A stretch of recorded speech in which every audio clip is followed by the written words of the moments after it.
Hey folks, welcome back to West Yorkshire Retro Gamer, and it's another interview. I've got another one. This is two on the trot now, and delighted to welcome. The last one that we did had 1/3 of the judging team for the Wyrg League Cup, and this time I got the other third. So, ladies and gentlemen, please welcome my special guest for the evening. It is Mr. No Lewis. He is Rogue Medic Dragoon. How are you doing? Not bad. How about yourself? All good now. I've got my cup of tea. That's part.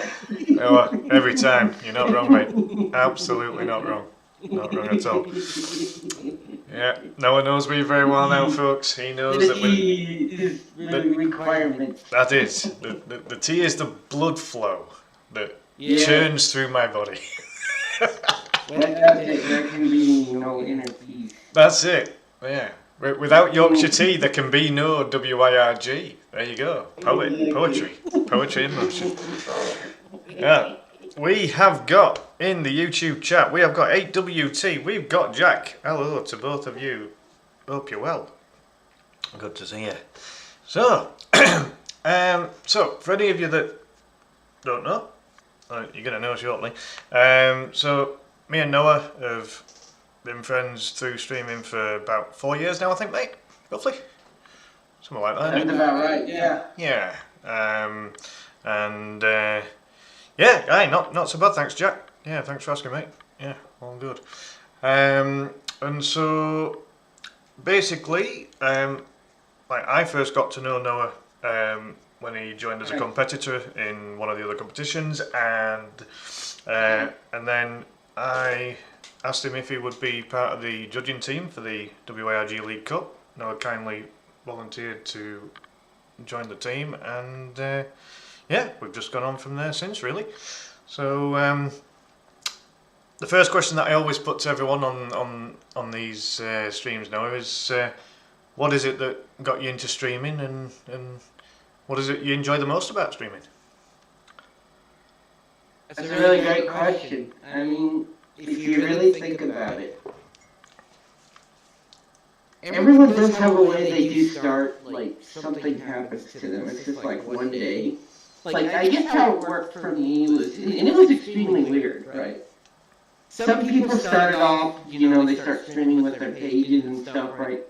That they would make through Facebook or something. Yeah. What was the weirdest part was probably like at 13 or 14 for me. Like, yeah.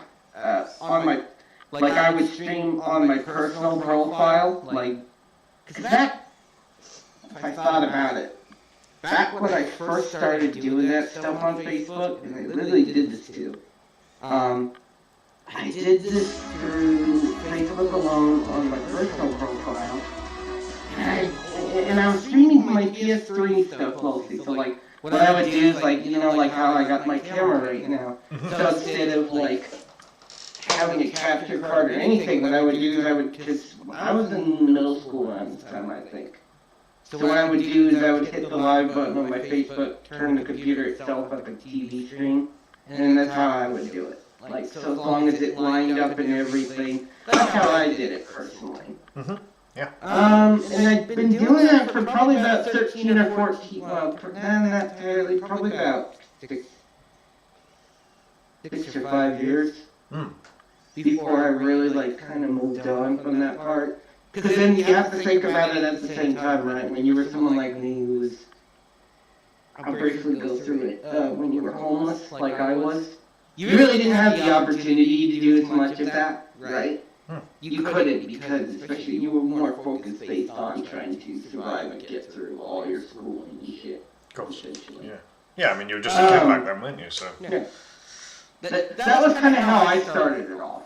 And then, I think what my favorite part of streaming, I would have to say literally, would be the fact that it is, personally for me, it is the interaction with people. But it's also being able to play whatever I would like to. And sometimes there's a good connection with people about being able to do it. And then sometimes you can, it's cool though, the way you can connect with people about certain things. And that's what I like about streaming personally. Yeah. So even if I'm just sitting there playing or, whatever, you see someone's around, and that's kind of the best part. You get to talk to them for a little bit. Yeah. No, without a doubt, I'm very much all about the, I don't have a million people coming into the stream, but that doesn't bother me. From my point of view, if I've got a few people coming in, it gives me the chance to be able to, to talk to them. So I'm totally with you on that one. I'll just catch up with the chat. We've had a few people. One thing I will say though, if I may, you've got a goals. Is there's also the part of improvement. How you could improve your own streams and whatnot. That's what I like about streams. Learn how to do it better. Oh yeah. I mean, you learn. You're always learning, aren't you? Like you always come around, come across new things, don't you? Too right. Yeah. Right. No, you're absolutely fine. It's all good. It's all good. Tilly, hello. Toby, Tobalones, welcome. Toby says I should have worn the suit again. I gotta say, I was feeling more casual tonight. The suits, the cats have been a little bit awkward, so they'll have been jumping all over me bloody suits if I'd have been wearing that. Right, over on the YouTube, 8WT, welcome, and Jack as well. We've got Brandon, Sideways the 7, welcome in, mate. Good to see you. Jay, Rockin' Retro, hello, welcome to you. Hope you're good. And Trina, awesome of awesome, the other third of the LC team. You're absolutely fine, Tilly, don't worry. Yeah, you go make sure that Milo's sleeping well there. And we've got Edward as well. We need less echo. Have we got an echo again? Oh, hold on, I haven't muted myself in Discord, that might be part of it. Sorry about that. Right, hold on. Right, that might help a little. I have no idea how I can do it. I'm not hearing any echo at all. So, is that any better? It probably means I will try to what's it called? Do a secondary plugin. Okay. Well, we're trying to reduce the echo here, folks. No, yeah, see, right. Oh, it's just on Noah's Dad. Right, okay, cool. Yeah, no worries at all. You see, on our side, folks, we don't hear an echo because, again, we only hear what's coming through our own things. Yeah. It's, it's one of those, I don't know what kills it. I mean, usually it's if there's two sources. You know what, Clive, can you switch yourself back on in Discord? Certainly can, yeah. Hello. Let me hear this real quick. Yeah, no, you're fine. Right, we're just trying to sort out the technical issues here, folks. We won't be too long.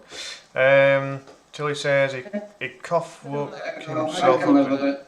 and is now asleep. It don't bug me. Sorry, go ahead. No, that's fine. Tilly was just explaining how Milo was sleeping. Right, okay, so if I mute myself, right, so I've muted myself on Discord now, Noah. Can you still hear me all right? Well, now I can't hear your question. Ah.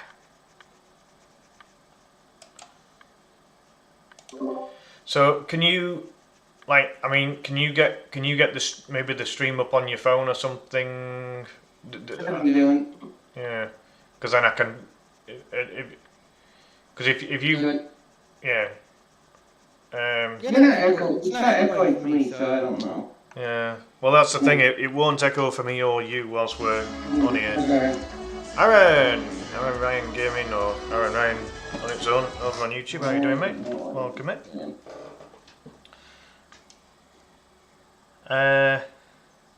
Trina says it's not crazy bad, you were fine, not muted. Oh, right, okay. Right. Good. Yeah. All right. I'll leave things as they are. If it gets mega bad, folks, do please let us know. But hopefully it's hopefully it's just a minor thing. But we'll try and figure it out. Usually voice echoes are usually caused by two sources being open at once, aren't they? But I don't know. Edward says it's not a true echo, it's like a millisecond out or something. Got you, okay. Hey, okay, well, Hey, Tony. we'll crack on then. I wonder if it's because you can like hear the doubling from your speakers or something. I mean, it could be that. It could be that. It's no massive cavern echo. Yeah, I mean, if it's not really. Yeah, if it's no major thing, then we'll crack on. Yeah. All good. That's what I like. Yeah. So Noah, so in terms of your streaming at the moment, obviously your platforms currently are YouTube and Twitch, aren't they? So yeah, and folks, for any of you that don't know,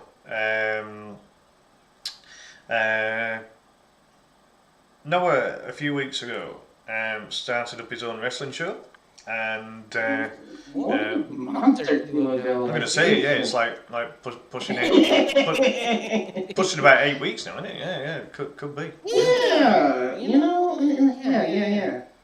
It won't be far off. Yeah, no. Really? No, I think you're kind of like you're on the spot. Yeah. Bloody hell. It's weird it's gone on that long. Eric! Hello, mate. Long time no see. I hope you're well, man. And again, it's long time no see for most of the people that are coming in because I haven't streamed in ages. But yeah, good to see you all. And Trina as well with the like there. Awesome. Awesome. Thank you very much. Thank you very much. Yeah, so now there was a message from Dan Deal and it didn't get read out and I don't know why. Oh, that's it, because bloody Facebook chat decided to drop itself down. Zah, Retro Mansion. Hello, mate. How are you doing? Good to see you. Yeah, Dan mentioned, look at that sexy duo. What's up, gents? The only game I'm not feeling is the Aero or the Acrobat. Oh, no worries, man. I mean, everyone's going to be kind of, very difficult, varied abilities on each of these games. So, there's a bit of time for you to try them out. So, give it a try and then just let us know if you're interested in the summer knockout. Now then, let's see what's being said here. Toby says he's one of the champs. Yeah, well, Evil C was as well at one point. So let's not go too far on that one. I think unfortunately you got your title stolen. So I think you did actually. Yeah. Now that I think about it. The only thing I like, the one thing I like about Toby's character is his entrance music. It's Evil Doink. Yeah, it's the heel doink. Evil Doink, exactly. Yeah. Oh, that's an idea. Yeah, Trina said maybe the next show where it's all three of us, we might all look a little fancier, shall we say? A little slightly less casual. That'll be a classy interview, that one. Yeah.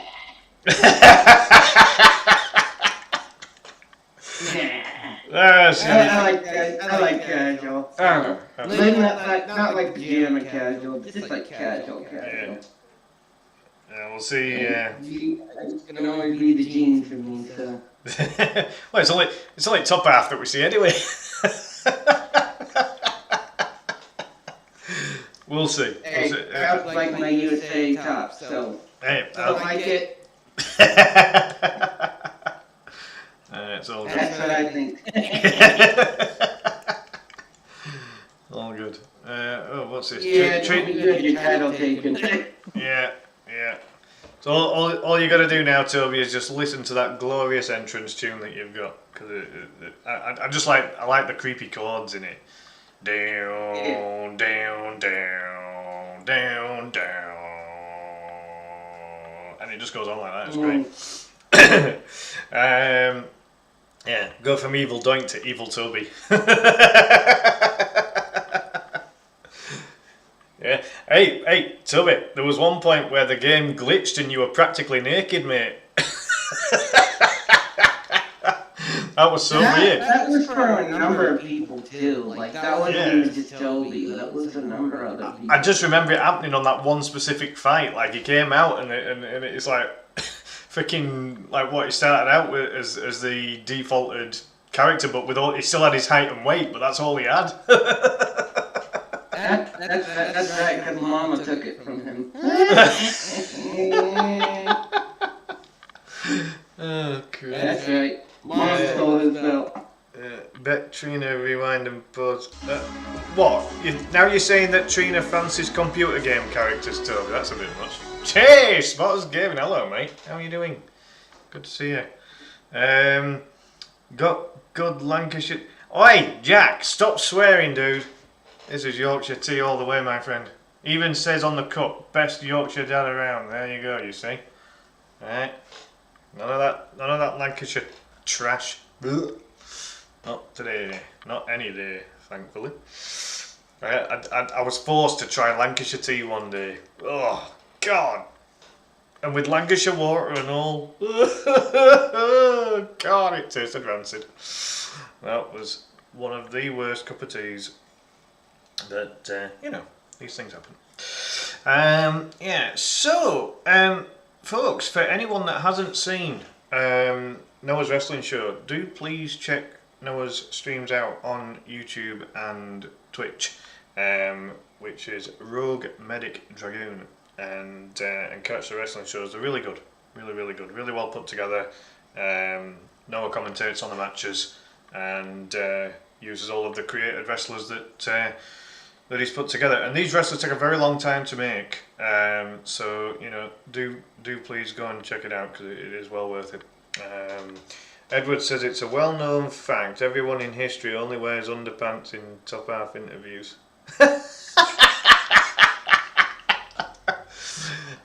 Thankfully not the case on this one. Yeah, oh god, no. Is for you?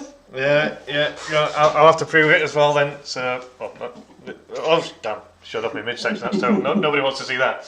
But, I can't, right, the angles, right, there. I think that proved I was wearing black joggers. Okay, right. I think I've scared everyone off now by trying to show my waistline. I was trying to show my waist. I was trying to show the waistline of me joggers, for Christ's sake. They proved that it weren't. Right. Anyway, thanks, Edward. Right. It's a good job I've got disclaimers, isn't it? Right. Next. Moving on. I have yet to do that this week. I'm trying to find the right day this week to do it with good weather. Well, exactly. Everyone says clearly you're both using trouser filters. Jackie! Oh, I've forgotten what gamer name you last used, Jackie, to be honest, but like Goth Gamer 89 was one of them. Like, you're a bit like me, Jackie, you haven't streamed in ages. Oh, bloody hell.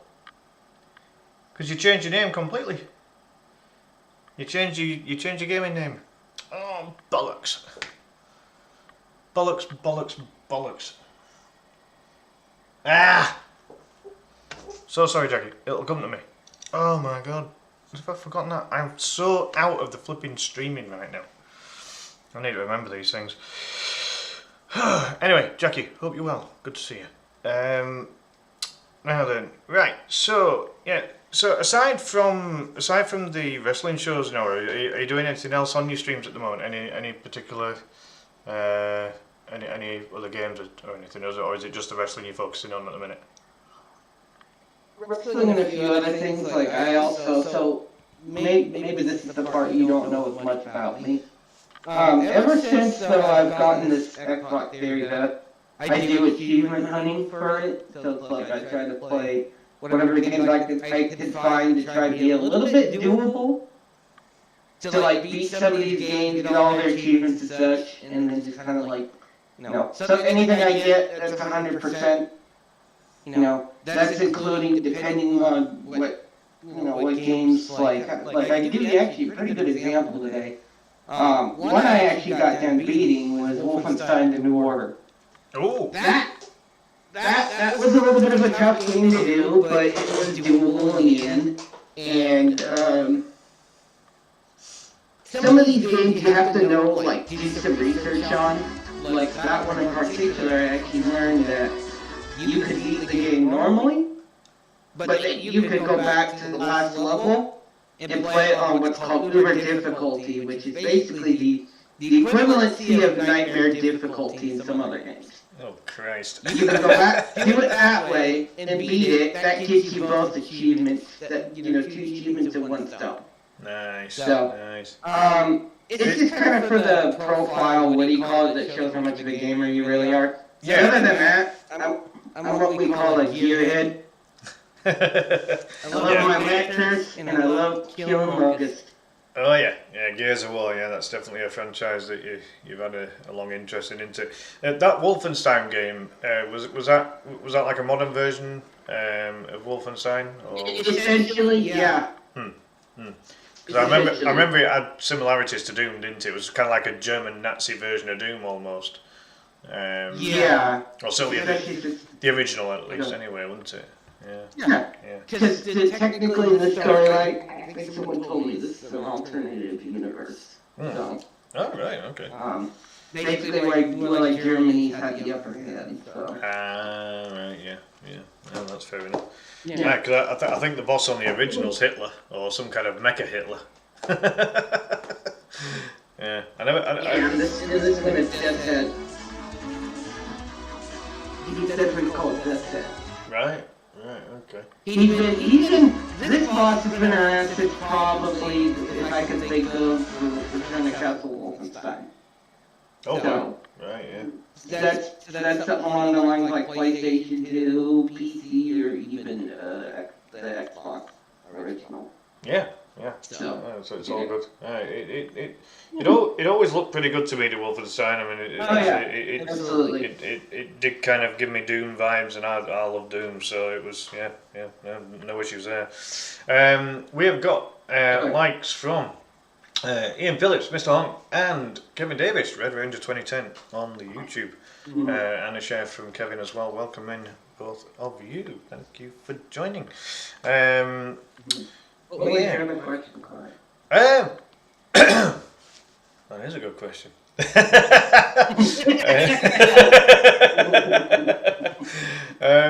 don't know. I think. You were gonna ask me. Yeah, no, I thought it was maybe just the one question. I'm not sure.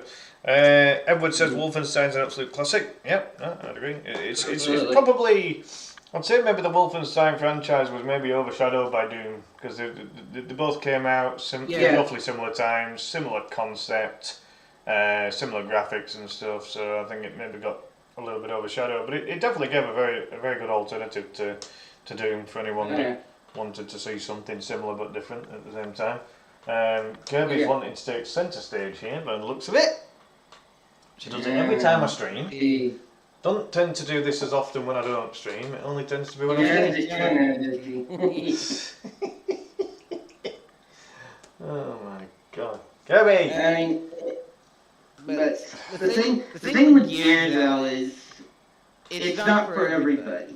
It's a little different, especially since it's cover-based combat. So basically, you're mostly sitting in cover for as much as you can. But it's for me though. Let's be truly honest. The reason I love Gears so much is because it's how the characters were really memorable. Especially the stories each game has told is. But if we're talking like the original trilogy, so it's 1 to 3. Yeah. Judgment is just kind of whatever. The games were kind of gritty and dark, but that was kind of like the story of the games themselves, right? The locusts emerge from underground, so they start invading, and there goes the majority of your population. But the games always told a great story, which the number one story behind this game was the brotherhood between two people. Right, yeah, so that was to do with the lead character and his best mate or something, wasn't it, I think? Yeah, Marcus and Dominic Santiago. That's it. Which is funny because a lot of people don't know when it comes to the lore of actually how those two met. Dominic was actually the younger brother of his sibling, which his sibling was the one that got to know Marcus actually quite a bit. His brother was named Carlos Santiago. And Carlos this was in a whole different lore in the universe before E-Day had happened. Yeah. E-Day is also known for Emergence Day. That's when the locust comes up from underground. Ah, right. Yeah. They were going through a war called the Pendulum Wars, where it was basically the coalition versus the Union of Independent Republic, or as they called them, the Indies. Right. Yeah. So you had the war of the Pendulum Wars with the UIR, and the first time Marcus has kind of met someone from the Santiago family by the brother Carlos, because he's kind of like trying to dig into Marcus, because Marcus is technically one of probably the most richest people in that universe, like probably, or his family heritage is probably that popular, but he just kind of wanted to be a normal soldier. Yeah. The story's still pretty good, but in the end, towards the majority of that story. Now, I have this is a little thing, anyone who likes gears, I think EA might go about this one a little bit, but it's funny how those two met, Dominic and Marcus, because Dominic is the younger brother of Carlos, but Carlos eventually gets killed in the war, which Marcus kind of took a little too hard because he was his best friend, plus to boot, that's someone's older brother. So when you go through about Gears of War and you have this little tidbit of information with you, you start to understand how deep this relationship between these two are in the second game. Yeah. When Dom's looking for his wife and, eventually finds her, has to put her down because she's so, she was tortured and whatnot. The things the locusts do in that game are kind of screwed up, but Yeah. that's the dark, gritty side of them, so go ahead. Yeah. No, it definitely sounds like a very deep storyline and quite detailed. There's quite a... Yeah, that's the thing I love about a lot of games, though. If games have these kind of storylines, these are the things that I like getting into. Like, I get so invested in. So. Oh yeah. I mean, the best example I can give for me, because I mean, again, I can very much appreciate the idea of storylines in games. And apologies for anyone that is like wondering why the hell I've got a cat that's covering most of my screen right now. Anytime I fold my arms, Kirby loves to take centre stage when she's in the mood. Crazy kitty. Jack, probably not tonight, no, because we're already past midnight England time here. So I am hopeful of getting some gaming streams out in the very near future as well. I hope so too. Yeah. It's just this last, well, call it 2025. It's just been a bit poop. It's one of those, but I'll be back.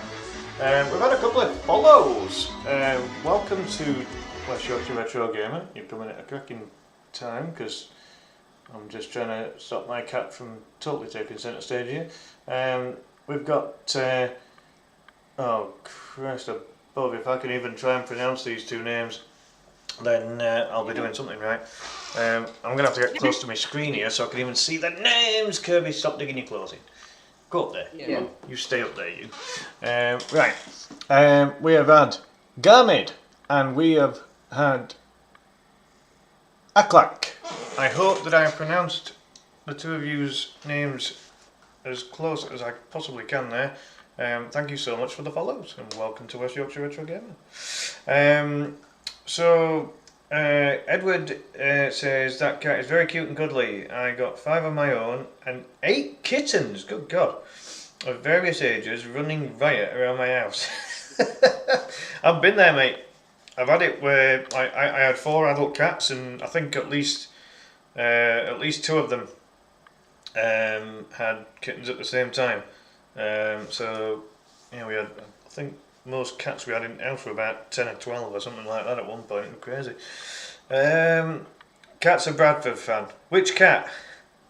Not that one. If anything, would have been a black cat, that'd make her a Sunderland fan, wouldn't it? But we don't want to go there, thank you.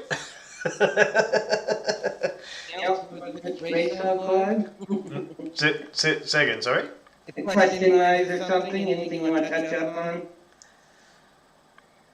Okay. What, on anything we've talked about so far, or? Or yeah, general or something. Oh, right, sorry. Or something that you might for you personally. No, I'm just curious. Well, no, I mean, it's, like, as things stand at the moment, we've, oh, hello. Jay, welcome in, on the Facebook side. Cheers for the like and the share there, mate. That is Rockin' Retro, folks. He is the current, reigning, defending, undisputed WYRG League Cup champion. God, it's a mouthful. How does Paul Heyman do that every week on WWE? I have a voice. Well, that's it. He always did that when he was manager of Brock Lesnar, didn't he? He was like, the reigning, defending, undisputed Universal WWE Champion. Like the guy, I'll tell you a little fun fact about Paul Heyman, and it were all part of storyline. This wasn't even that long ago, just a few months ago. He deliberately went a full day with no sleep and hardly had anything to eat either to make himself look rough for the show. And he completely looked the part. Like he looked absolutely out of it. And it was all just part of the storyline. But he deliberately, he kind of deliberately did that to, to make it all look more realistic. Like, this is a guy that's in his late 50s, and he's never wrestled. He's Possibly he's got a family. well, I mean, like anything, isn't it? Wrestling's been Paul Heyman's life. He was a manager that called himself Paul E. Dangerously originally, and then Wasn't he like the GM or something of ECW or something? Oh yeah. Like he was owner of ECW. Yeah. Yeah, exactly. Suffering for his art. Yeah, exactly. Yeah. Yep. Because obviously when WWE bought both WCW and ECW, it took out all the competition. Until AEW and TNA and whatnot, decided to up their game a little bit.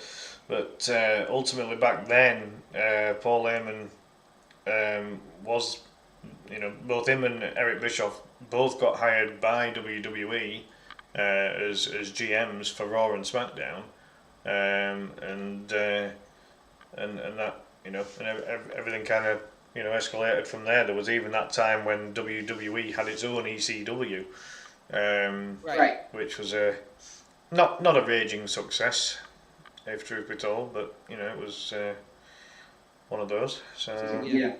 everything's a learning process when you're in a it's not just multi-million dollar company. It's a multi-billion-dollar company into WWE. So when you've got all that on the line, surely you've got to always be learning. So yeah, no, that's that really. So I mean, so obviously streaming,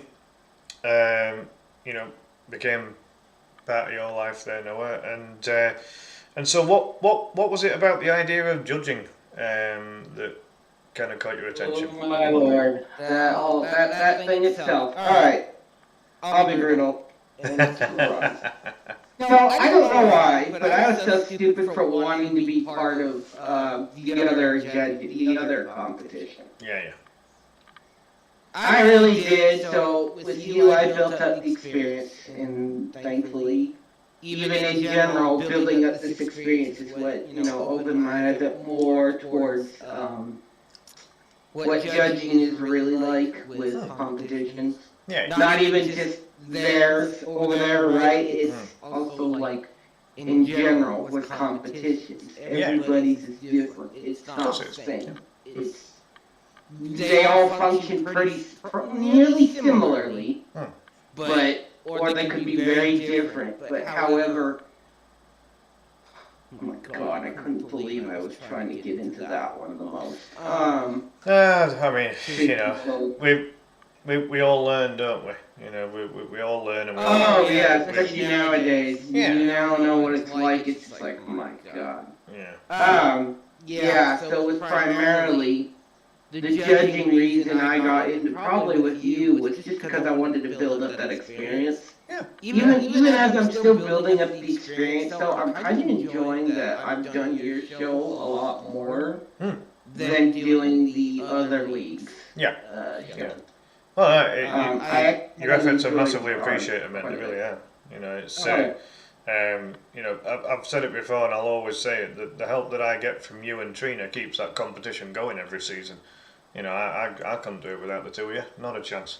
I think when the three of us really work together, and I mean like when the three of us really put our minds at it, I think we do get a lot of successful seasons. It's getting better I think every season. Every Yeah. season getting better. Yeah. Exactly, and I think this last season actually kind of was probably really good if it weren't for one game, but Yeah. I think a lot of people enjoy it in general, right? Yeah, there was just that one week where it went a bit pear-shaped. But I mean, again, you know, we you know, as a team, we learn every season, and that's why the blueprint, the blueprint for the new season's a little bit different again. And you know, we're trialing a new format, and you know, we'll see how that one pans out. I'm very hopeful. I'm very hopeful it'll do really well.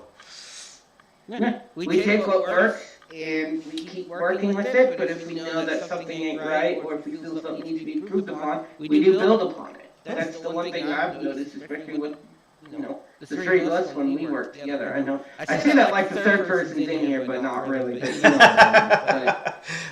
know, I think Trina said she was going to be back. She was going to be back shortly. She just had to deal with something first, which is fine.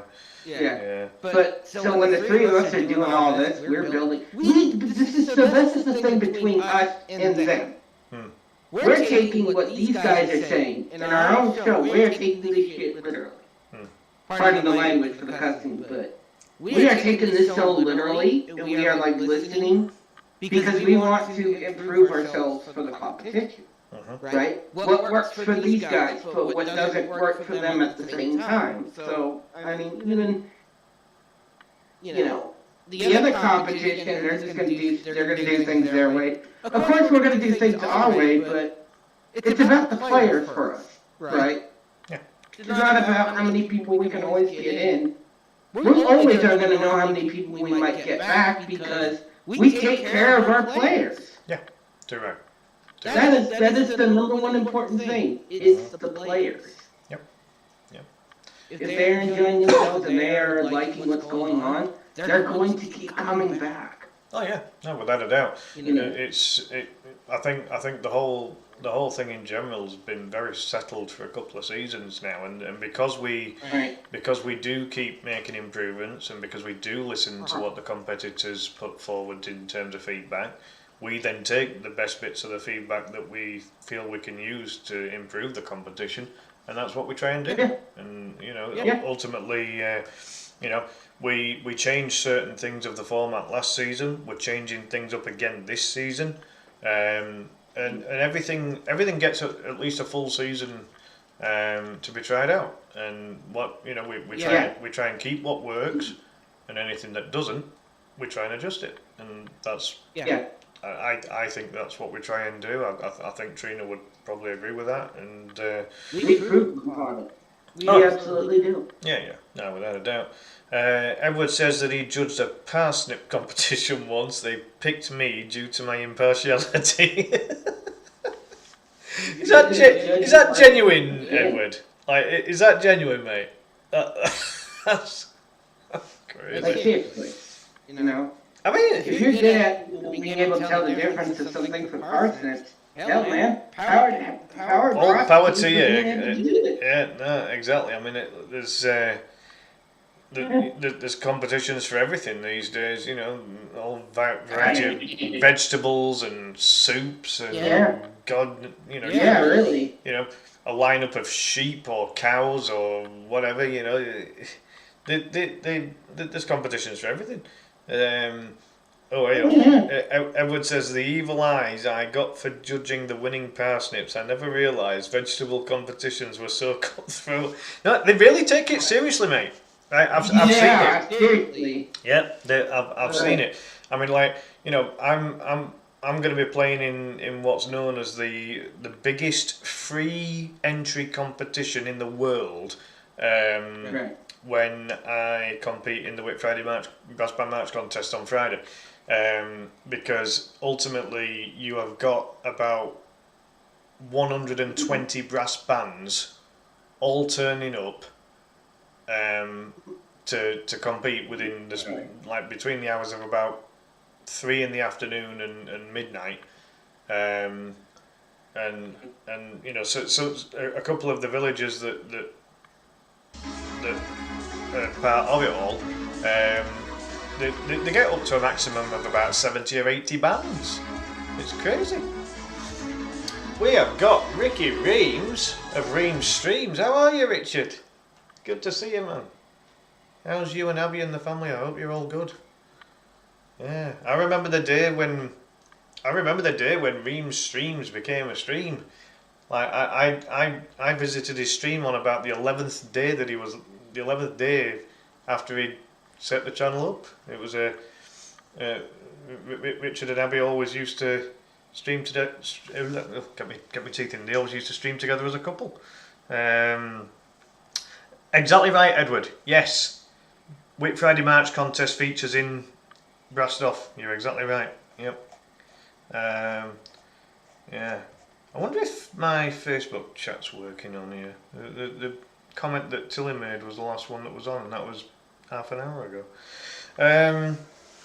Yeah, so no, you're exactly right, Edward. Yeah. So that one where they all got drunk on the coach, and then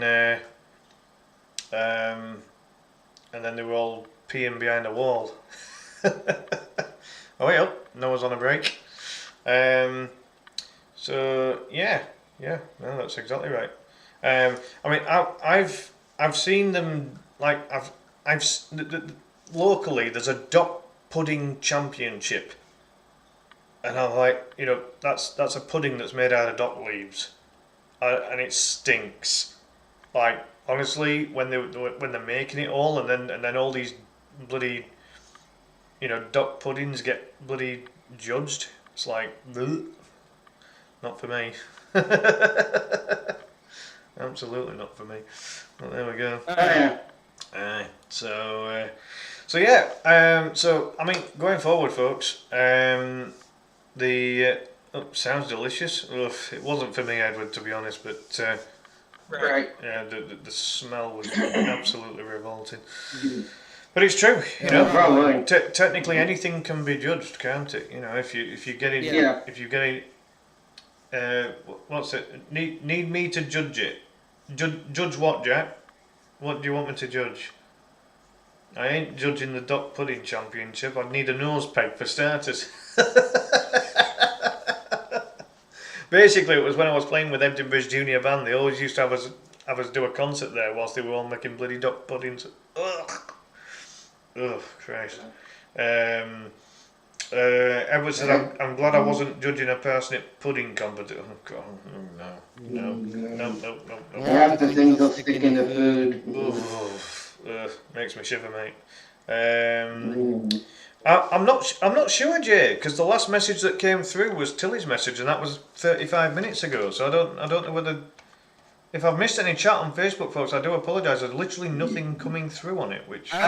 I'm about to load that up on my phone and just take a look to see if there's anything there.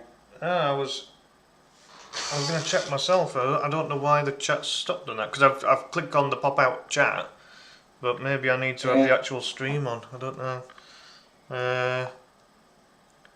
That's a little weird. Aaron was a Facebook streamer originally, Jack. Yeah, that's right. Yeah, and then he moved to Twitch. No, he didn't. YouTube, sorry, not Twitch. He went back to his YouTube. Yeah. I did briefly go on Twitch. Actually, did Aaron? Yeah. He did go briefly into Twitch. Yeah, like he couldn't reach affiliates, so he popped out of it, didn't he? Right, okay, let me check my phone then. Yeah, I'm looking over there right now. On the pop-out chat, but maybe I need... Well, this is the thing. There's always going to be echoes. Not to be a dickhead, but yeah. Oh no, that was that was Yeah. that was on my phone. No, they were talking about that as well on Facebook. Oh yeah. Oh, what the fudge. Alright, 1 second folks, sorry about this. Now, one thing I could try is I could change something on my end, so hold on. No, it's alright, I'm just... Whoa, what's all this? I just want to view the damn stream. No, it's alright, I'm just... Whoa! Right, okay. What we got? So Richard came in and chatted a little bit, so did Jay.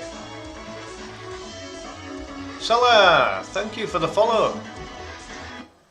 Welcome into West Yorkshire Retro Gamer. I've had a few new followers tonight. Welcome to every single one of those. Richard says, getting an echo from you guys. Oh yeah, we've minimised the echo. We've tried to minimise the echo as much as we can. I'm not surprised the chat is broken. It's Facebook. Well, yeah, I guess so. Yeah. No, I checked on my end, even through Discord. It's saying there's no echo from me, so it's probably something. No, I mean it'll just be on the stream itself. Like I don't hear an echo with yourself. I don't hear an echo from myself. It's literally what goes through the thing. Right, bear with me here, folks, because what I'm going to do, I'm going to keep the YouTube chat popped up because that's always all right. But I will just revert to going onto the actual Facebook stream. I'm looking at Jay, and it goes back as far as he said, unless Jason makes his grand return lol. Right, okay. That's the furthest back I see for Jay.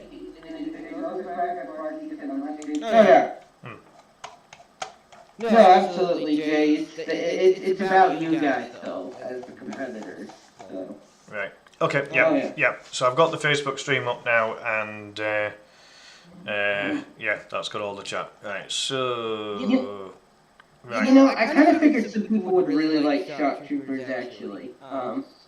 Surprising that pick was coming from me, but yeah. Hey, no, Shock Troopers went down very well. It was one of the. One of the most favoured games of the season, wasn't it? I think. Yeah. Oh yeah. Yeah, no, without a doubt. Absolutely. Right. Okay. Excellent. Right. Okay. Good. So. Right. Oh, hello. The Shirai Ryu. Oh, Shirai Ryu. I absolutely love that name. That is brilliant.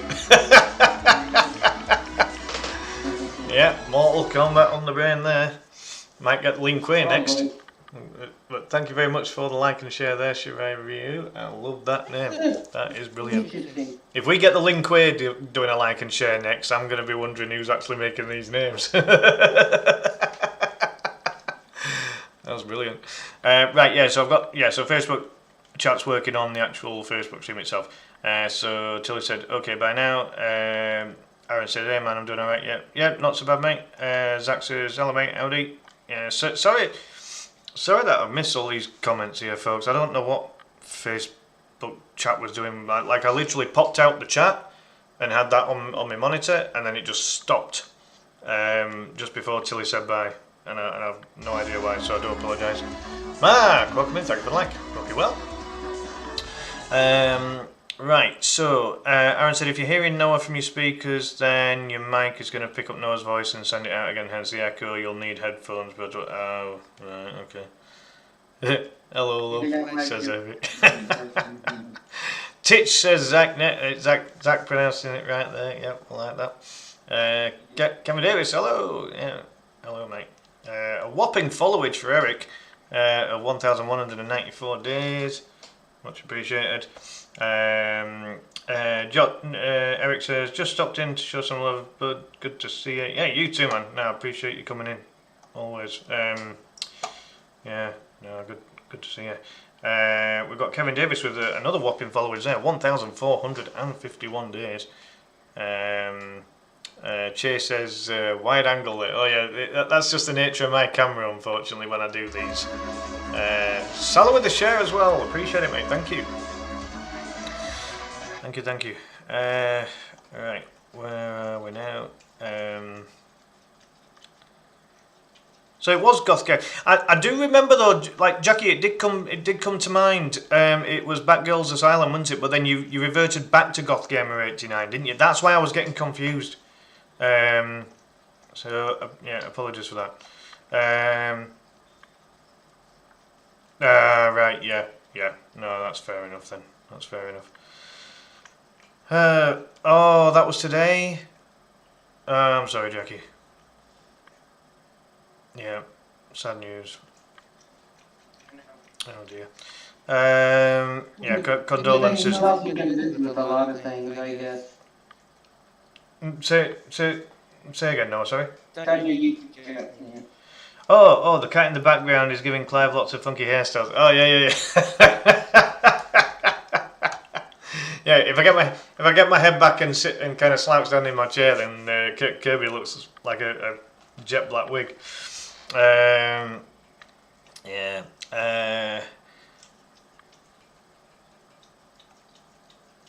Yeah. Well, no, your favourite kit should be Ryu and Dixie, shouldn't they, Jackie? Oh, I already know that my cats are the stars of the show. Albeit, in this case, Noah takes centre stage here, in my opinion. But there we go. Jay says, unless Jason makes his garbage.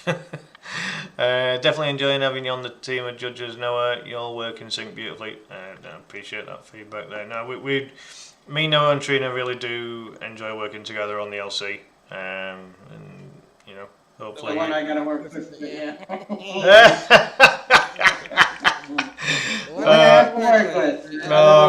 Give over. Give over. You two work absolutely fine together. So it's great. I love it. I love the banter that the three, like when the three of us get in chat to talk about LC stuff. The banter that you two have is brilliant. I wouldn't have it any other way. It's brilliant. Kev says, sound like a cool person. Jay says, I love that you guys take our feedback and consider how we feel. Yeah, no, that's how we need to run the thing. You know, it's humans love to prove themselves. You're not wrong there. Then Richard came in there with the. For the wrong reason. Gotta say, my favourite game so far has been Shock Troopers. Yep, just as you mentioned there, Noah. So I'm just catching up on Facebook chat because obviously it paused on the pop-up. I just thought you liked it, that's all. Oh yeah, no, without a doubt. We always try and choose games that are going to get the best out of the players, but also that the players will enjoy. We never put any trolley games in because that's not enjoyable, is it? Let's face it. So nobody wants to play trolley games. No, absolutely not. No, that's right. Yeah. Me and Trina chatted with Jay on Discord a little while back and saw that his actual PC background is Shock Troopers. Yeah. Even I noticed that when the last time I talked to him. Yeah. No, without a doubt. We're trying as best to sort it there, Richard. As Aaron said, it might be that I might have to do something that I've hardly ever had to do on streams, and that is wear earphones. I hate doing it, but if I have to, in future ones, I may have to. Only do it for these, if anything, really. Yeah, just for these. Yeah, I might be able to just stretch to that one because it messes with your ears. You know, if you wear them too often, kind of thing. So yeah, it's one of those really.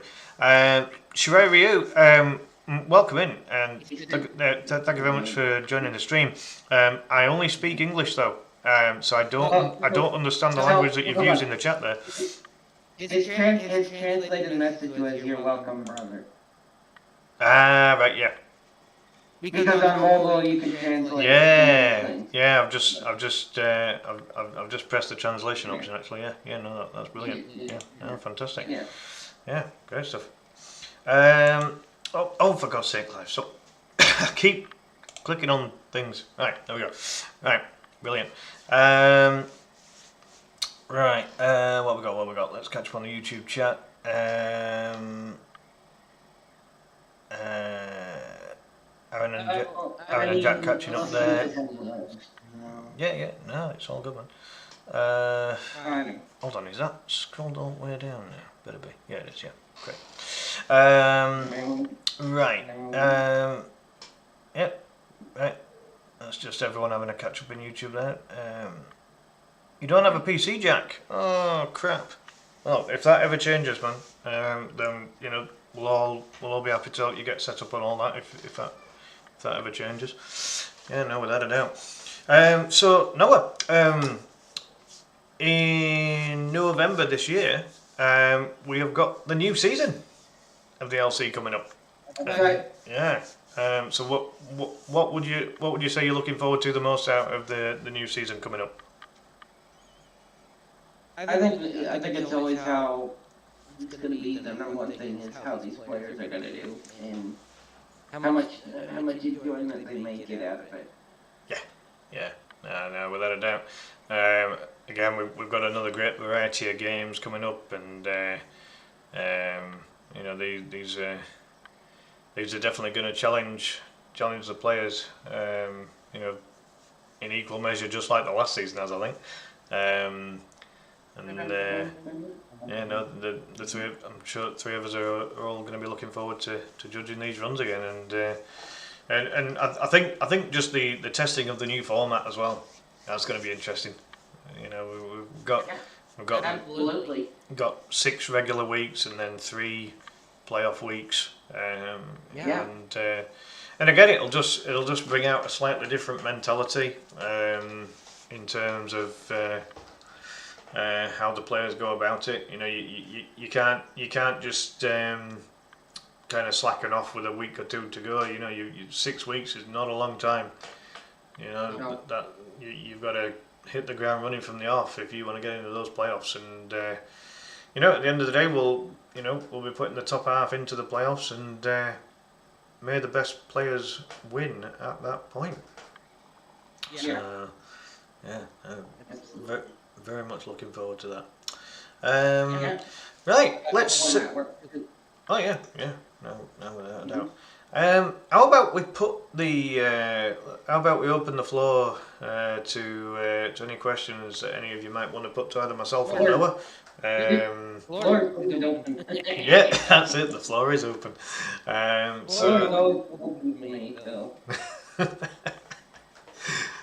All good. So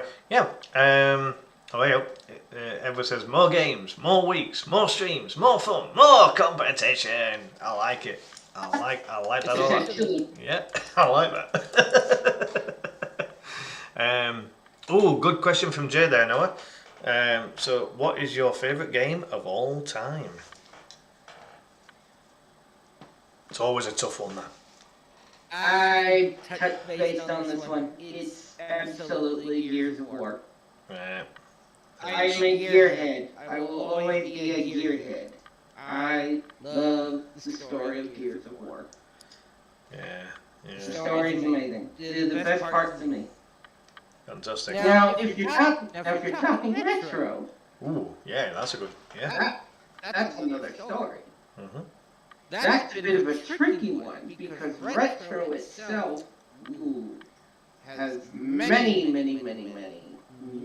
games to me that I kind of like iffy with. I like certain ones. So for me, retro-wise, really, between 2 games, I think number 1, just because it's the series anyways, and I love Double Dragon. It is Return of Double Dragon. Great game. I like that one. Second one for me is Ninja Warriors. The music in that game, woo! Good show. Tato did a good job. Yeah. No, that's right. A couple of really good games, I know, and those are a couple of games that are really, you know, they're kind of up my street as well. You know, in terms of side-scrolling beat 'em ups. You know, I'm always up for some side-scrolling beat 'em ups. So Jay's he likes your answers there. Yeah. No, without a doubt.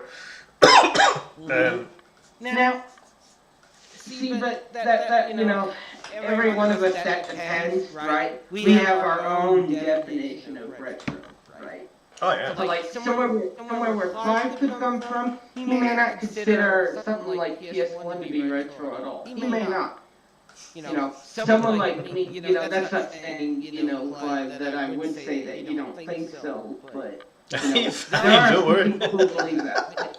So that's metaphorically, correct? Metaphor saying, Clive could say that one day, and I would go, well, I would disagree, because for me, though, it's based on personal, like, kind of experience a little bit. Yeah. I personally find that for me, PS1 is kind of like retro, because that's also what I grew up with, so if it wasn't Mom's SNES over here, literally, and some other things, I had quite a bit of PS1 games on my PS2, so those were what I grew up with. So yeah.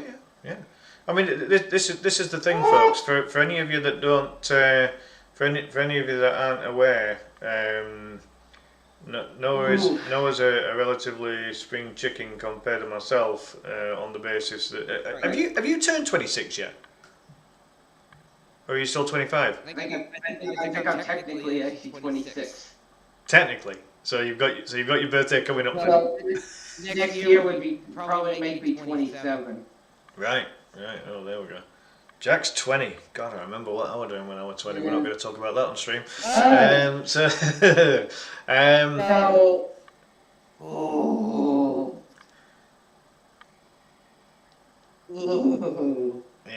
Oh, yeah. That is a good question, but that depends on who you're talking to as well. Well, I mean, in my opinion, pineapple does not belong on pizza or anything else. Technically, no, the one before that. Oh, there's one before that as well. The worst. Oh, right, okay. So, what is the worst retro? Retro meaning it's kind of a classic game of all time. Oh God, that is a really hard question because there's so many bad games out there. And from my point of view, it'd just be an entire franchise and it'd be Zelda. You know what? You and I do not like Zelda. No. And personally, I think technically the worst.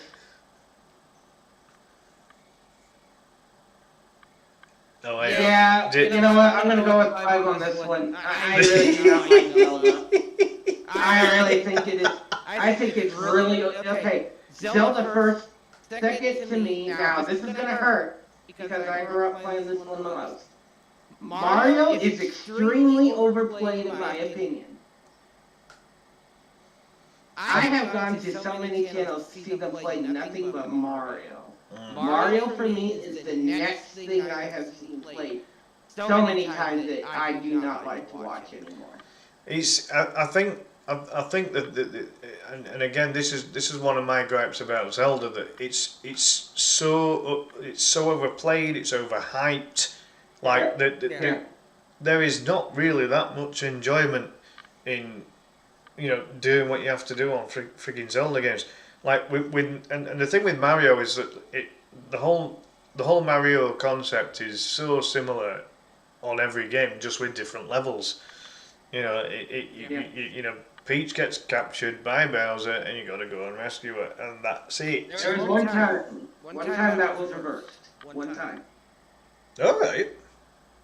It was it Super Princess Peach or something like that. Well, they have one for Switch as well, but still. Okay. The one for DS, that one is where Mario gets captured and Peach has to save him, but yeah. I actually like the idea. That'd be something a bit different. Nintendo should be renamed Mario, really. Yeah, I mean, I can totally understand that. I mean, I'll give you a fun fact. The Nintendo Wii was originally going to be called the Nintendo Revolution. And then they changed it to Wii, which WII translated to as in We Play Together, basically. That was the generic idea on it, but I kind of like the idea of it being called the Nintendo Revolution. I thought that sounded kind of cool. Yeah. So like, Like, yeah, Jay's saying it's overplayed. Edward doesn't like Mario 2. Yeah, I mean Mario 2. I mean again, it's questionable as to whether you look at the Doki Doki Panic or if you look at Lost Levels, because both of those are technically Mario 2, aren't they? So. Alright, I'll say this. The one thing that's probably iconic about Mario 2, besides the fact it was copied from a game, literally, I can't think of the name of it, but it was copied off of a game before it to make it Mario 2, was the okay, there's actually probably two things about that game. Was the okay, well, I could go to three if we're talking about gameplay, but three things is probably obviously the character selection. Yeah. How about the two bosses, Wart and what's his name, Mauser, I think is his name. Yeah. He's the mouse with the bombs. Yeah. Those are probably the most iconic things about that game. Oh yeah. I mean, I kind of like the idea of being able to play with all four different characters, but the game's physics just feel wrong. I mean, the game's physics are very different, aren't they? You know, if you're talking traditional Mario, Edward, you're exactly right. You know, the game's physics are very different. There's no doubt about it. Yeah, it did go in a very different direction, and this is why some people think that Mario: The Lost Levels is the real Mario 2. And but brings up a great counterpoint too. Is they all have different physics. Yeah. So Luigi's like more for fluttering. Yeah, and then Peach can glide. Yeah. And then I don't know what Toad's advantage was. I can't really remember. Was he quicker? Probably. Yeah, might have been quicker. Yeah. One of them was good. I think Luigi was like also like higher jump a little bit. Yeah. He was higher because he kind of fluttered his legs to get that extra height. There we go. Right, Toad's fast. He's very agile. Oh, he digs the sand quicker as well. Right. Okay. Yeah. Awesome. Yeah. Very good. As for your question, Jay, before seeing all the answers, I know what your answer was. I actually don't mind pineapple on pizza. That's what I used to grow up with having to eat when I was in high school and whatnot. So I'm kind of used to Hawaiian pizza and such like that. Yeah. Hey, according to my phone, we've got Jeff Garrett watching. That's Space Coast Gaming. How are you doing, Jeff? Long time no see, mate. Even when I was streaming regular. How are you doing, man? Yeah, say hi, man. Don't be a stranger. Good to see you. Right. That makes sense, Jay. Toad is fast, Luigi jumps super high but moves slow, Peach's glides, and Mario is kind of a... Yeah, I mean, that's always been the thing with Mario. Mario's statistics on everything, like Mario Kart and Mario games and everything. He's like your generic, normal level player. You're never going to be great at anything, never going to be bad at anything. That's Mario's stance on it all. Jack likes anchovies. Oh god, that's another... Anchovies I've never had. I cannot say anything about that. There's something a bit fishy about that to me, but I don't know. No. Dad joke! Terrible. It's... I'm not... I can't say that pineapple or anchovies would ever touch any of my pizzas, but that's just my own preference. It's whatever people like, isn't it? You know? If you like it, like, go for it. On that double pizza, I like something different, so it's like... Clive, you've had chicken bake before. Have I what, sorry? Had chicken bake. What, as in like in a pastry or on a pizza or what? Maybe. There is the pizza version, so basically it's kind of like stuffed pizza a little bit, like stuffed crust, I guess, if you say it. But it's kind of like chicken, it's got sort of like sauce to it. I don't think it's mayonnaise, I think it's something... No, I mean, so like a chicken bake over here is it's pastry wrapped around like a white creamy sauce and chunks of chicken. That's a chicken bake over here. You get it from like sandwich shops and stuff.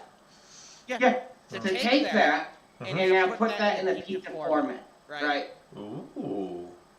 Okay. That's the kind of pizza I like. Nice. All right. Yeah. No, I could. I could see that being as part of a pizza. Yeah. That is, that's a good one, that, Noah. Definitely. Oh, hey, What do you call a cat in a way?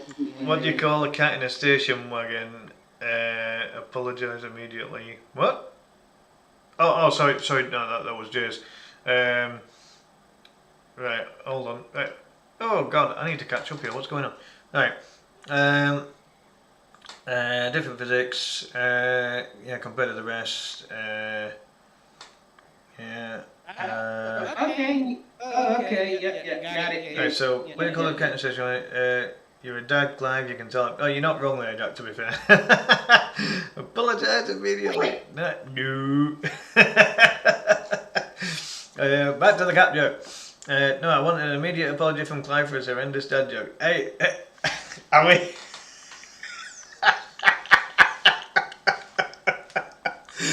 Hey, it don't matter if the it don't matter if the jokes are bad as long as the jokes are being mentioned in the first place. I'd rather have a bad joke, a dad joke, or any kind of joke, as long as it's not like offending me. Then yeah, we're all good. Far up there, Yeah. So Jay says, what do you call a cat in a station wagon? A car pet. Right. Okay. Let's say cat hates cars because most cars are going to that. Edward partially spit out his. A cat in a station wagon is called a car pet. Yep. Yeah, I got terrible dad jokes. Hey, Jay, you're a dad as well. You can get away with them, dude. You can get away with them. It's all good. All good, man. All good. Brilliant. I think he can get away with it 3 times because that's how many. Oh, wait, we've got another. How much does a pirate charge for corn? Oh, you told me and Trina this one, didn't you? I'm sure of it. I thought it was something to do with pieces of 8. No, that was it. A book and a buccaneer. That was it. Yeah. Okay. Yeah. A buccaneer. All right, I can see that. Yeah. Yeah. Okay. There we go. Yeah, Trina remembers it. The pirate corn. That's the one. Yeah. Hell yeah. Yeah, so any other questions for either myself or Noah, folks? Go for it. Do we want to do the ritual? The ritual. We must prepare for the ritual. We've had a follow and a share from Rifat. Welcome in. Thank you for following the channel WYRG. You are very welcome. And Joe as well. Good to see you, man. Sorry, I missed a light coming through there. That is Wolfen Films, folks. Do please go and check Joe out. It's been a long time since we heard that name. Yeah. Hope you're coping as best you can do there, Joe. Yeah, that one was Return of Double Dragon. Technically Super Famicom. Aye, with it being Japanese version, yes. Yeah, that's right. Yeah, very true. Edward says, I refuse to be part of this dad joke depravity. Yeah. I can keep... now, boys. Yeah. No, it's all good. Right, what we got? Now then. Right. I mean, it's probably been put to me on the previous interviews, but I can hold on. Oh, Jay's on a roll now. Why did the bicycle keep falling over? Don't retro. I'm having convulsions. It was too tired. Oh wow. Right. Okay. Yeah. I see where these are all going now. Yeah. What about you, Clive? Yeah. So best. Oh wow. So best game ever and best game retro. That is a good question. I will make a point of what you mentioned earlier. Like, so PS1 came out, as far as I remember, at a similar time as N64, and I do class N64 as retro. So I would class PS1 as retro now as well. One of my friends had a PS1 and we'd occasionally play 2-player on it, but I wasn't very good at it. No, Yeah. it's the first time for everything. No, without a doubt. Yeah, without a doubt. Yeah, so in terms of my favourite games then, so I mean, there's too many to mention really, but I mean, like, I mean, like, when I ended up, when my mum and dad got me the Commodore 64, I mean, it was Terminator 2 Judgment Day, Bubble Bobble, and the real Ghostbusters. When they got me the SNES, it was Street Fighter 2 Turbo, and I really like Mortal Kombat 1 and Killer Instinct as well, and Battletoads and Battlemaniacs. When it came to them getting me the Game Boy, probably Kung Fu Master. GameCube and Wii, probably Resident Evil 4. I mean, I still play Resident Evil 4 on the Wii when I go to my mum's. Yeah. Oh, wait up. Aaron's. Oh, hold on. I like Aaron's question. Yeah. I would tell myself why did they? Yeah, I'll come on to that in a second. Let's have a look. Right. So what kind of? Oh, Jay, you're risking it here with a frog joke. Because we do have the awesome opossum in the stream. Okay, hit us with frog joke. Jay says, what kind of shoes do frogs wear? Open-toed sandals. That's not a bad. It's not a bad one. That actually, I don't mind that one actually. We've got another follow. Chickman Meyer, welcome in. Thank you so much for the follow. Welcome to West Yorkshire Retro Gamer. Right, Edward says N64 is definitely retro. Think about the amount of classics for the console. No, exactly. No, completely. Jay, too far. No frog dogs allowed.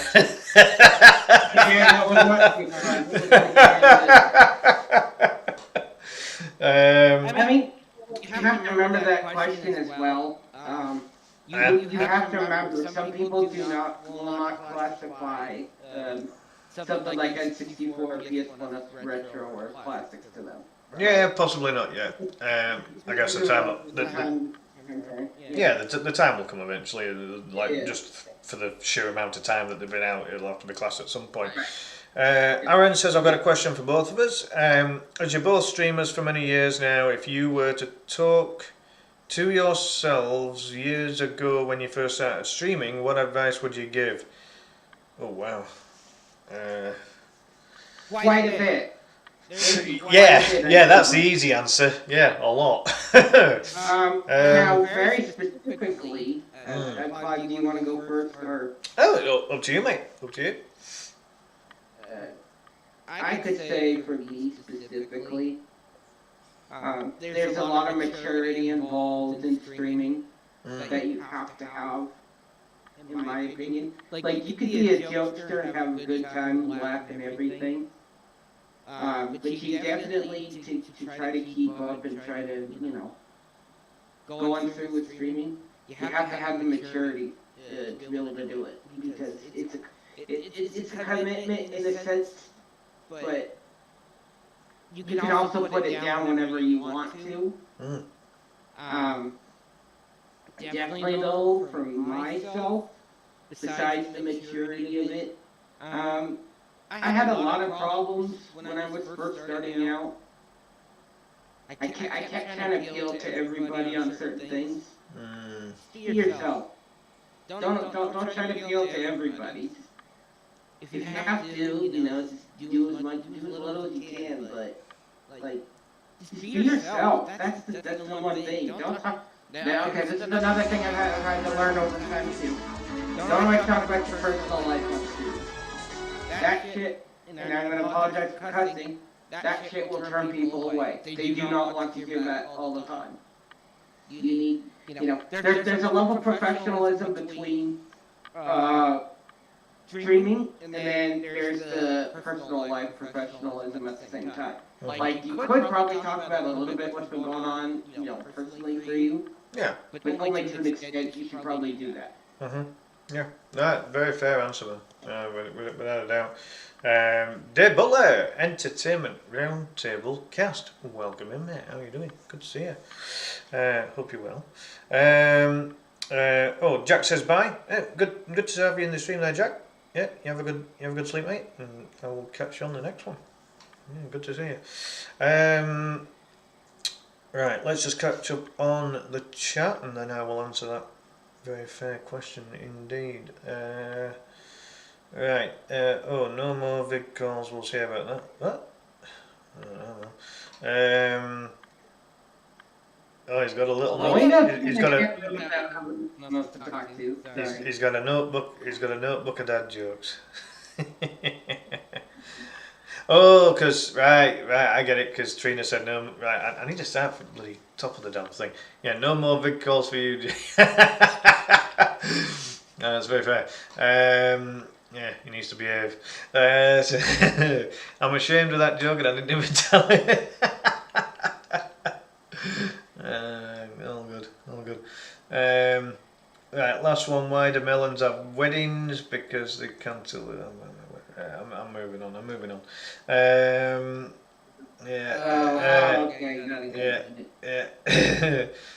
So Trina says, pulling out the dad joke dictionary. Yeah, you're not wrong there. He's got a notebook. I couldn't keep that. I like the company. Yeah, that's right. Is it handwritten? That's a good question. Yes, they are jokes I have heard from other dads. Cool, nice. Dave says that he's debating on playing either VR or Switch 2. Nice. You went for the Switch 2 then, yeah? What games have you got for the Switch 2 so far, Dave? I've heard quite a bit of criticism for the console, mainly due to the price as much as anything, especially the price of the games. But I would imagine that the console itself is probably very good. It'd be very rare to have a bad console these days, wouldn't it? Really, with all of the. Edward says that's dedication. Yeah. All right. Very good. Yeah. I can see the direction this stream's going now. It's great. I don't mind it. It's all good. No, I don't mind it either. No, obviously. I have so many more good jokes. I'll stop torturing you all now, though. Oh my God, I've started now. Dave says Mario Kart World. It's all there really is at the minute. Wow, bloody hell. Why it's hard to justify, but I did grow up with Nintendo. Yeah, me too, man. Yep. After the Commodore 64, I've always been Nintendo. So no, I can totally understand that one, Dave. No, without a doubt. Another one falls. Yeah. New DK comes. Oh, I'm gonna have to at least have a look at that. I mean, obviously, I'm not purchasing the Switch 2 anytime soon, but yeah, if they're bringing out a new Donkey Kong game, I might have to have a look at that. That's crazy. Aaron says €420 for the Switch 2 here, bundled with Mario Kart World. Mario Kart World on its own is €80. Very pricey for one game. It is, yeah. I think that's one of the main criticisms. That the pricing is just so ridiculous now. It really is. Yeah. $420, that's a little bit better than $450 if you ask me. Well, yeah, but I mean it's. Or $500 just for Mario Kart World, like. I mean, yeah. DK Country Bonanza. It should be Bonanza or Bonanza, shouldn't it? Technically, I don't know. I'm picking up the dad joke bandwagon here. That was really bad, actually. It was shocking. Yeah, no, that was shocking. We do pay. Yeah, no, that's the thing, Dave. They will charge it because they know people will pay for it. £80 for a 10-year wait and 32 tracks. Oh Christ above. Oh yeah. Gotcha. I get what he's saying. Yeah. It is wordplay. Okay, so you remember Double Dash, Clive? Yeah. Double Dash was great. Yeah. Yeah, Double Dash was great, but what was the one lacking problem for that game? Tracks. The drifting, was it? Tracks. Oh, the actual tracks. All right. There was a lackluster of tracks in that game. Basically, what Edward's saying is $80 for 10 tracks. I don't know about that, and I would agree. Right, yeah. Well, I mean, Edward's saying 32 tracks for the new one. Yeah. Oh yeah. I mean, it's crazy that it's... Has it been 10 years since Mario Kart Deluxe came out for Switch? Good God. I believe so. My God. I didn't realise it had been that long. Christ. I'm not with any Nintendo products. I'm a little bit boycotting until that goes down. Yeah. Even then, like, looking at their terms of service, they're literally saying you don't own that system. You do not own any of the games either. They are literally telling you that. That's it. Yes. Yeah. That was one of the big gripes, wasn't it? That if you get the game, you technically don't own it, and yet, well, why are you paying 80 quid for the damn thing then? Or how about the favorite thing right now is the game isn't even on the card. You have to download it from the internet. Jesus. The hell's the point of the card then? Yeah, exactly. Why would you pay that amount? That's crazy. I guess for something, that's it, you know. Oh yeah, no, without a doubt. Trina's venturing out again. Have a good one. Pop me a message later if I don't make it back. Yep, no, certainly will, Trina. No problem at all. No, that won't happen.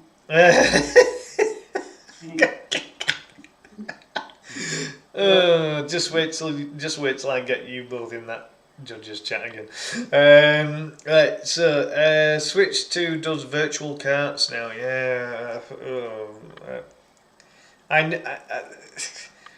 Hey Trina, I will let you deal with Noah when. There you go. She's still a bit. Hey, no matter what Noah says, she'll always miss you. So, the other viewers, this is not towards you, this is towards one. Whoa!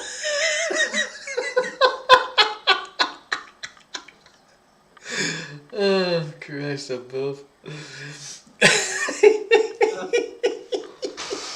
But, Clive, what would you say to yourself about that? No, that's a fair point. That's a good question. Yeah.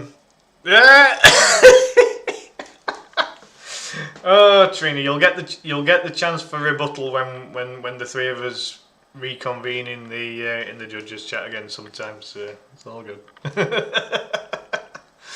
As I said very early on in the stream, the banter that Noah and Trina have is bloody awesome. I wouldn't swap it for the world. And ooh, boxing gloves going out. Boxing gloves, really, what do you call it, gloves? They're like support. They're support gloves, aren't they? Those, Noah? Yeah, for hand pressure, something like that. Yeah. My mum needed one because she was getting arthritis in her thumb, so she needed to wear that. I get that a little bit with these hands. Yeah. No, I totally get it. All this tension. Let's break into the green serum. You do what you need to do there, Jay. All good, mate. Dave says. So if you're pretty much borrowing the game from your old Switch, I see what you mean, yeah. It's so bad, isn't it? It's so bad. Dave says, ding ding ding, round one. Believe me, when it comes to Noah and Trina, we are way beyond round one, folks. 20 pounds in or something like that. Oh, it must be at least, yeah. No. Right, but it's all good. What would you say about Aaron's question on it? Yeah, no, very fair. Oh, that's his new hairstyle. I always go with the number one haircut. Actually, yeah, me and Noah's kind of in the similar ballpark here. I think we both like his number one. I like to shave my head down. Oh, you go for the zero? Yeah. No, that's all good. All the way up. I always go number one. Number one for me. Yeah. Aye. So, let's get it on. Yeah, that was Celebrity Deathmatch. Round one. Fight. Finish him. Fatality. Yeah, Dave's reeling through them all there. Right, let's answer that question. Right, so Aaron said the following. As well seen many years, 30 years ago, first time streaming while Hey, hello Wayne, Dodgy D-pad. How are you doing, man? Good to see you. Hope you're well. Welcome in, man. Ref Mills Lane. Yeah, you're not wrong, David. I used to love watching Soviet Deathmatch when that was on TV. Oh, great. I go 1. It's quite painful.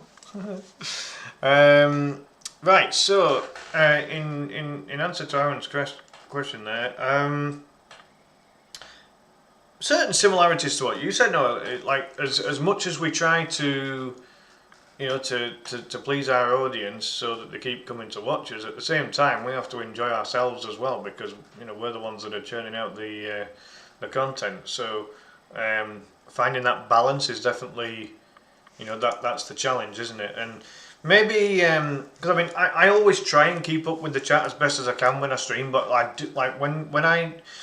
when I've done streams in the past where it's been like a competitive stream, or if I've been doing a speed run to try and get it onto speedrun.com, keeping up with the chat is very, very difficult. And when I look back at it now, that's not really that entertaining for the viewers if they're saying stuff and they're not being responded to as quickly as they would like us to respond to, to the messages. So I would probably say that would be one piece of advice that I would give myself, and definitely, it don't definitely play what you want to play, because ultimately it's, as a streamer you've got to enjoy the game that you play. Don't just play to try and get viewers and likes and subscribes and chats and everything. Do what you think is comfortable for you. I mean, at the end of the day, everyone's got their own motives for streaming, and some people out there literally stream for that reason. They crave views, they crave likes and subscribes and chat comments and things like that, and that's fine. If that's your thing, if that's your motivation, absolutely fine. For me, it's about enjoying myself. For me personally, I like varying the game. Yes, I might do a lot of fighting and beat 'em ups, but that's what I enjoy doing. But I do try and change the game every week, or every stream, or however frequently I can stream at the time. So I'd be kind of looking at myself and thinking, right, with that previous competition that we used to be associated with as players and as briefly as a judge for yourself, exactly. The fact that so many games came up that were just not very good games, and it's like, it's not enjoyable for us then, and it's not enjoyable for the viewer if the viewer sees that the streamer is not enjoying themselves. That's another thing as well. I think that, at the end of the day, our viewers are not stupid. They can tell when there's something on the mind of that streamer, and for me, it's like the enjoyment's got to be there, hasn't it? It's got to be there, because the viewers will notice, and then they'll start questioning and rightly so. The viewers come to be entertained. At the end of the day, from a streamer point of view, we take a lot of time of our day to churn out a stream for everyone, and then on the flip side, the viewers also take a lot of time out of their day to go and watch their favourite streamers. So it's a case of that balance and getting it right. Wayne Dodgy D-pad says, the one thing you always need to remember, it's the content you are providing that brings people into the stream, but it's the streamer that they return for. Exactly. Because if at the end of the day, as a streamer, you need to get yourself in a position where you could stream any game at all, but people will still come back to you if they enjoy you as a person, as a streamer, right? If they can see that you're affable, you're chatty, you're friendly, that you're getting invested in the game, but also, valuing that support. For me, it's always been about valuing that support.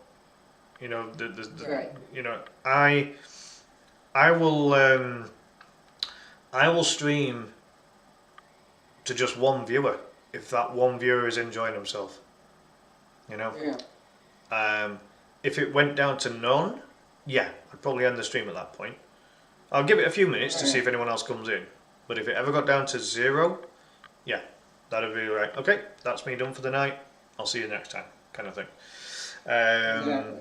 But you know, at the end of the day, if I've got at least one person in here that's enjoying themselves, happy days. And that to me, you know, that to me is seen as success. You know, I think I had different views of success earlier on, and maybe, you know, maybe I was influenced a little bit by some of the other streamers. You know, the ones that would all, you know, we were like, from a Facebook point of view, we were all chasing the supporter button, but the targets were so stupidly high. You know, so only a select few got it, and then it all went weird, and everyone then got it briefly or whatever, and. You know, so maybe back then it was a case of, look, you know, I had my own targets of getting getting to 1,000 followers on Facebook and all this kind of thing. But since I branched out and started multi-streaming, I haven't really had any targets, to be honest. You know, I churn out what I can, and you know, if there's any point where I can't churn out a stream, you know, kind of like recently, you know, then that's just how it is. But, you know, it's how it goes. Dodgy D-Pad says, the first time I watched WYRG was when he was doing Streets of Rage 2 Challenge. Streets of Rage 2 is one of my favourite games, so I was interested. That's my first time coming into his stream. Now I don't care what he plays. Top man. Yeah. Yeah. No, I mean, this is the thing. I think you know, when you're a brand new viewer to a stream, it's like, you know, people will always judge you, and they will always that, you know, they're coming into a stream and they're evaluating what you're doing, right? At the end of the day, I had no intentions of becoming a streamer, and it was only because I just randomly came across Ray Hendricks streaming 6 Golden Coins, and that was a game that I had on the Game Boy and really enjoyed. And when he said he was doing it for a competition, I was like, right, I want to have some of this, because lockdown took away all of my other hobbies at the time, and you know, that's how it all came about. And you know, the fact that the streams have gone on as long as they are, all right, they've kind of dissipated, you know, for the last few months, been very hit and miss. But you know, when I was regularly streaming, you know, I was able to churn out, you know, quite a few streams per week, and you know, that's we all go through peaks and troughs with streaming, in my opinion. You know, I haven't seen someone be at the top of their game every single week, every single month, every single year. You know, life gets in the way. You know, not in a bad way. You know, but you know, life and work and family. Yeah, you know, there's other priorities to streaming. Streaming became a massive thing for a lot of people because lockdown took away everyone else's hobbies. You know, that was the big boom in streaming, and then everything after that, when lockdown was removed, it's been a different kettle of fish, hasn't it? Really. So yeah, no, without a doubt. Jack says, I like your streams quite. Hey, no, thank you, Jack. No, I appreciate it, man. Edward says, I enjoyed the suffering on Frogger. So Wayne says, what's the context of this interview tonight? Is Medic thinking of getting into streaming? No, Noah's been streaming a little while, Wayne. He's Rogue Medic Dragoon on YouTube and Twitch. Yeah. Yeah, but Noah's an integral part of the judging team for the WYRG League Cup competition. That effectively me, Noah, and Trina, we all run it together, and yeah, that's where it's at, really. Trina says, Frogger is the best game. Normally I watch 100% for the streamers, not the games. But I'd watch anyone play Frogger all day long. No, that's fair answer. Jack says, Aaron said earlier he streamed every day of the week during lockdown. Yeah, I mean that's kind of how it was for me, pretty much. I think I was about 5 or 6 streams a week. You know, when it was. Yeah, no, without a doubt. Dave says that one streamer he knew played nothing but Mario 64. Well, that's an interesting one. And Dave felt like he had to stream Dead by Daylight just to get usual numbers. Yeah, I mean, and again, it's that like DBD is one of those games where it's not everyone's cup of Yorkshire tea, but at the end of the day, it is a, you know, if you play Survivor, for example, it is a game that you can get your viewers coming in and playing along with you. So there is that to be said about DBD. You know, the concept is not necessarily the most entertaining. I personally prefer watching killer games to Survivor games, but you know, with that, it's I can see where you're going with it on that one, Dave. It's hard for it to be there when you constant. Yeah, no, without a doubt. Yeah, I agree. Yeah. Wayne says I need to get back to be consistent streams. I've got a bit of a burnout at the moment. I've been exactly the same, Wayne. My streaming frequency has been next to nothing recently, and I'm exactly the same. But I'm more focusing on video content at the minute. Yeah, I've churned out a few videos on YouTube, but in terms of live streams, they've been next to nothing in recent times. Oh yeah, no, without a doubt. To keep YouTube flowing, at least if you can't do live streams, chuck out some vids. Why the heck not? No, without a shadow of a doubt. Edward says that Clive complaining about Frogger for 2 hours was funny. I mean, he just wasn't really familiar with the game. Nah, but this is it. I never owned PS and I never owned Frogger, so you know, and I did put some practice into that, to be fair, as well. Yeah. Yeah. No, it was. That was kind of like Rocket Knight a little bit with you. Yeah, like, oh my god, though. I mean, I practiced the shite out of Rocket Knight. I mean, you know, luckily I was one of the ones who completed it, you know, because I needed big points that week. But yeah, I practiced I can still remember the tune.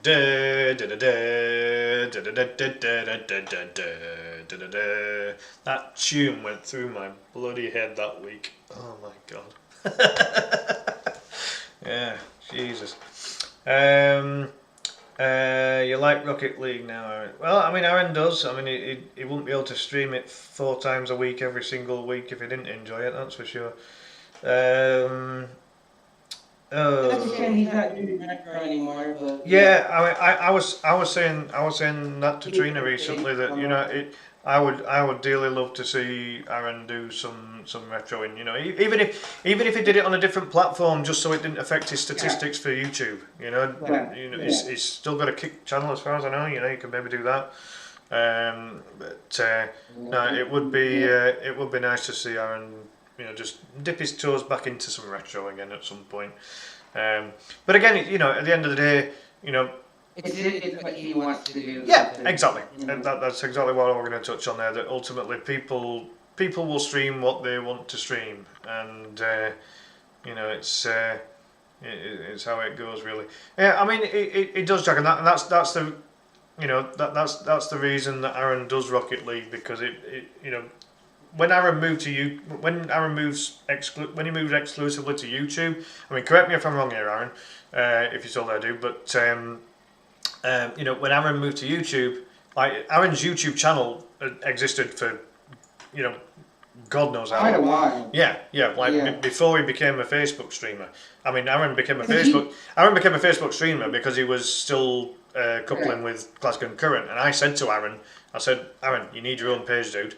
So he made it. Yeah. He made Aaron Ryan Gaming on Facebook, and then he came off Facebook and decided, right, okay, I'm gonna try Twitch for a short while, but then he couldn't get the affiliate, so then he just focused on his YouTube channel and coupled it with you know, all of his generic videos and streams, along with you know, what became the Rocket League streams as well.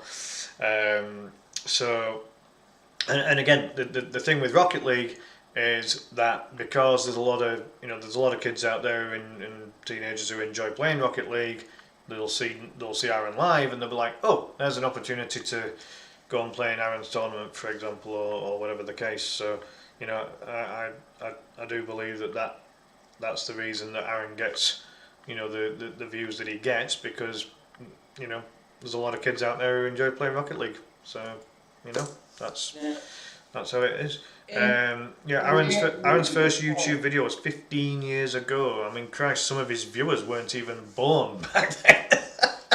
yeah. I mean, and the thing with Aaron is his channel was completely different. It was like Oh, massively. concising on certain topics. Oh yeah.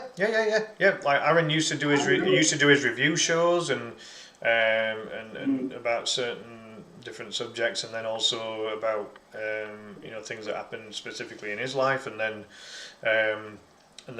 ultimately you know, because again, Aaron was always, again, Aaron, I hope you don't mind me saying this, you know, to the viewers, but obviously Aaron's background was a lot of, you know, music related DJing and radio work, and then obviously doing a lot of photography work around the local area, Waterford in Ireland as well, you know, and Tramore, and get around all of that, and you know, a lot of that was Aaron's kind of content, wasn't it, really?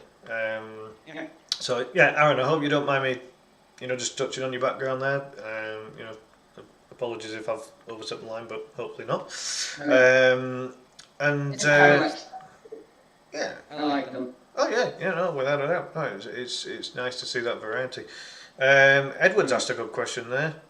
Trina said she'd like Aaron to do anything. Not at all good? Yeah, nice one. Chill. All good. Edward says, what's the most annoying, ear-bleeding retro game music? Zelda. I can't stand it. Cover my ears. Multiple series for me. Ouch. That's a hard one. Yeah, I mean, like for me, I don't like the Disney game music. I really don't. yeah, it depends. Disney game music is I don't know. I mean, do you think it's because it just didn't really fit with 8 and 16-bit back when it all came out? Do you think it was just like, if you were putting it on even 64 or 128-bit now, you know, would it potentially sound better now, do you think, or? Be better. I mean, well, I'm going to quote someone's words here. These are not my own.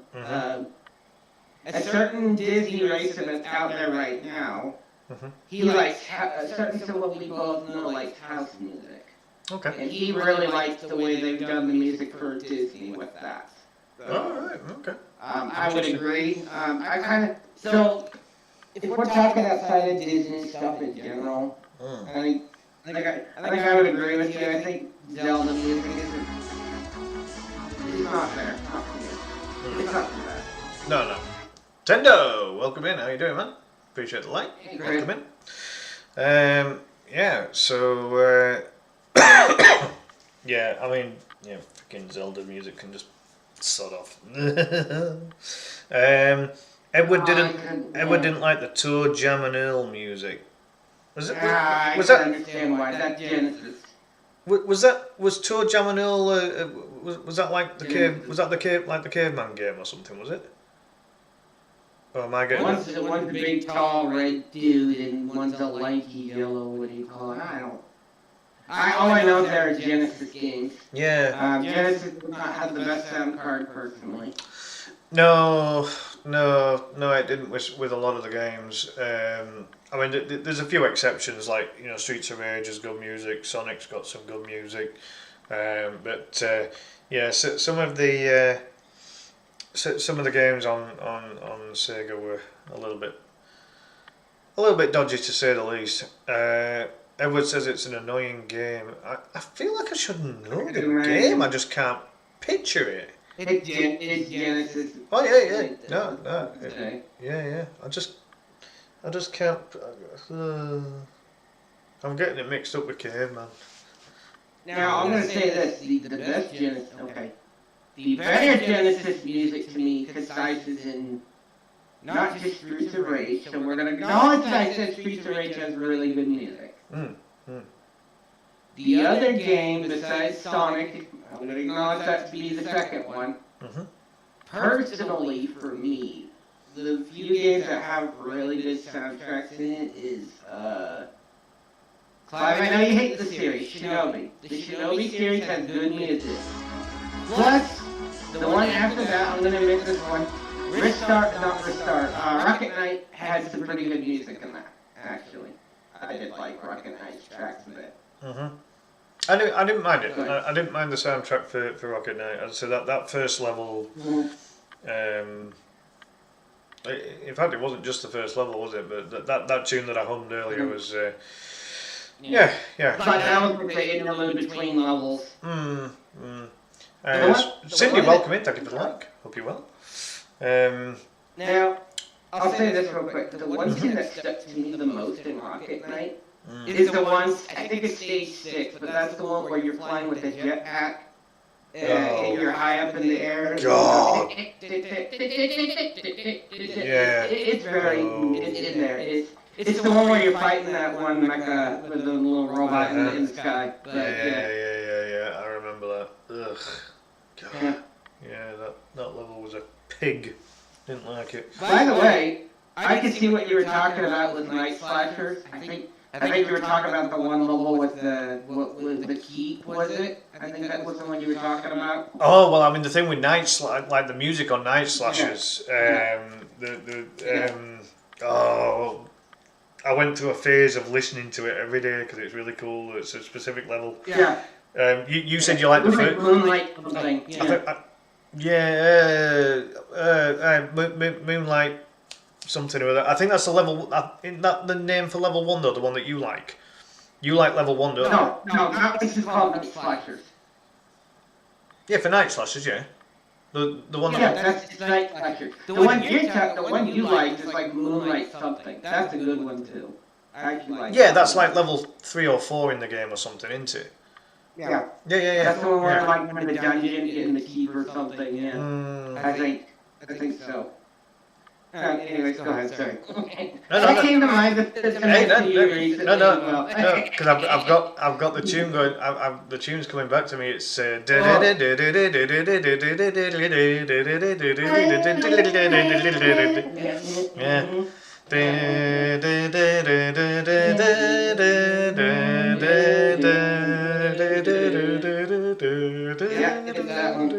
Yeah, that's my favourite out of Night Slashers. Yeah. That's the other one I like too. Actually, yeah. I remember you like was it level 1 though, or level 2? Some one of those that you like. No, it's one. Yeah.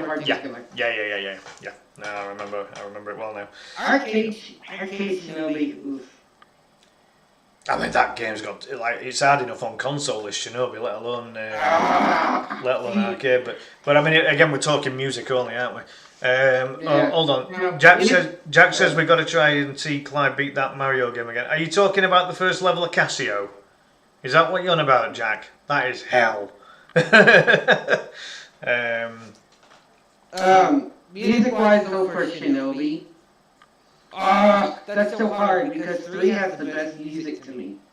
But the one I like in the one that we played, which is 2, was the boss theme. That was really good. I can't think, it was called The Revenge of Shinobi. I think that's the one that we played. Yeah, no, you're right. I like the boss music in that game better. Yeah. This is a good question, isn't it? What retro game could you never beat but wanted to so much? I can tell you that straight off the bat. Battletoads in Battle Maniacs for the SNES. I love that game to death, but can I beat it? Can I fudge? It's just too hard. I can get I actually got a new personal best on a stream that I did a few months ago, and I ended up getting to the rat race on it. But for years and years, it was about the third. I think it might have been like the 3rd or 4th game I ever had for the SNES, and I've just never ever been able to beat Battletoads in Battle Maniacs, and I would dearly love to beat that game because it's a great game. I love it. I'm not good at the Battletoads game, but I can name one that's not Battletoads. Double Dragon 2: The Revenge. I can't beat that one yet. I cannot for the life of me. What system was that one for? NES. Oh right, okay, right, an NES version. Yeah. The Revenge is good, but it's so rough. Is that one that Twan's good at? Yeah, that he practically shredded everyone at the same time on that one week in the other competition. Yeah. Nah, he went on Sunday and said, "This is my run." yeah. No, he's fantastic at Double Dragon games. Is Antoine? No, without a shadow of a doubt. That's one of his majors, without a shadow of a doubt. Yes. Aaron, best music. Aaron says credit scene in Return of Double Dragon. Remember Noah telling me about it. Yeah, I mean that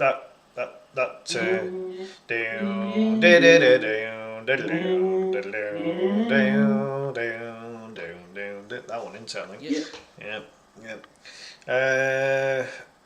Yeah. Jack wants me to beat level 1 of Cassio so that I get £1,000 off Brandon. I mean. It ain't gonna happen in a month of bloody Sundays, mate. I'll have to get back to normal streaming before I even attempt that thing again. It's so hard. That Cassio's so bloody hard. It's ridiculous. When's the last time you played it, Claire? Which one? Battletoads and Battle Maniacs? Ooh, good question. Oh God! Have you tried the double Battletoads and Double Dragon?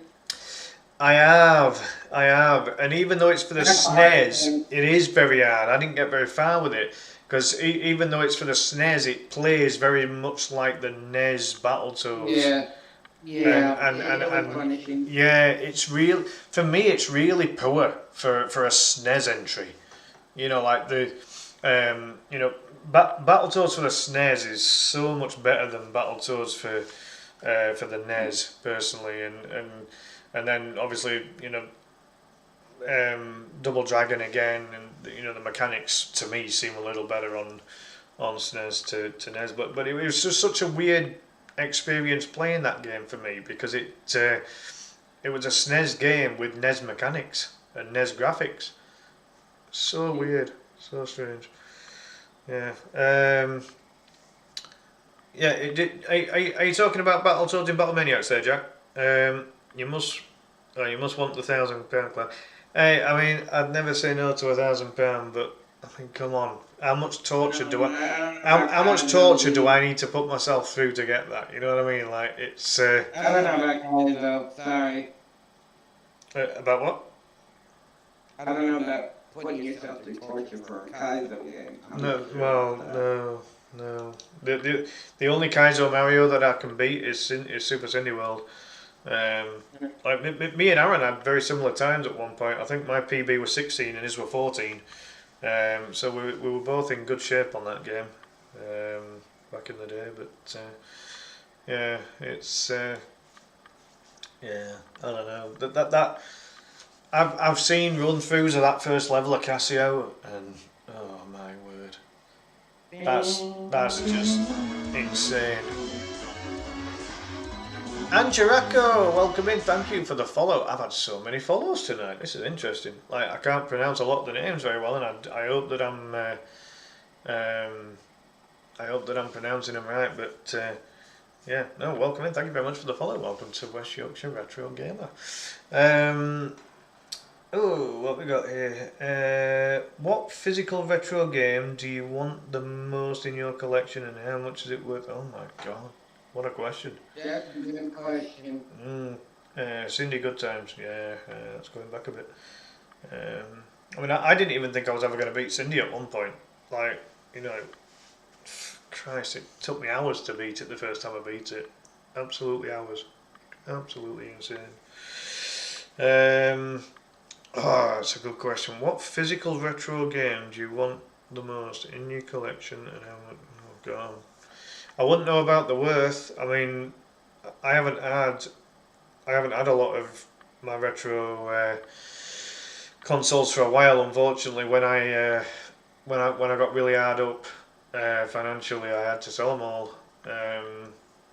It hurt me, did that, because I kept my Game Boy, I kept my SNES, kept my N64, kept my GameCube, kept my Wii, kept my Wii U. You know, I had them all. I mean, I've still got a Switch, but yeah, no, I had to. I had to sell them all, and I were absolutely gutted because I had a load of games. I had a load of games. Jack says, I wish she'd give Aaron £1,000 bet on that game. Yeah, but the thing is, Aaron's a very good Mario player, so I don't know. Brandon might give him 100. He might give him €100, perhaps. I mean, he might give Aaron £1,000 to beat the entire game, perhaps. I don't know that, or €1,000 maybe. I don't know, but because Brandon knows that I'm not a Mario player, that's why he put the challenge out to me, and I've only streamed Casio a couple of times, and I mean I've not practiced it, so there's no, you know, there's no way of me getting better at the game. I would literally have to practice that game every single day. I'll tell you a good example. With Aaron getting to the level that he got to on Rocket League, he put in hours and hours and hours and hours and hours and hours of practice. Right? I would have to do the same with Cindy. Not with Cindy, Will. What am I about? With Casio. They start with the same letter. Letter C. I would have to put in that amount of practice with Casio just to get past level 1, and I don't know if I... certainly at this moment in time, I ain't got the patience. Not a chance. Not happening. You know, maybe in the future, if I can get my streaming motivation and streaming mentality back, possible. But I've got too many things going on in my life at the moment that I'm needing to prioritise to be able to. I just haven't got the patience, you know, to play something as difficult as that level 1 on Casio. As amazing as the prize is, and I'm certain that Brandon's 100%. You know, like he's not just taking the mick. He has actually promised me that prize if I can beat it. But he knows. Like the funny thing is, Brandon believes I can beat it. Well, I've no idea how. You know, but nah, it's not right now. It ain't gonna happen. It ain't gonna happen right now. Not a chance. It's too much. And with everything I've got going on, it just ain't gonna happen.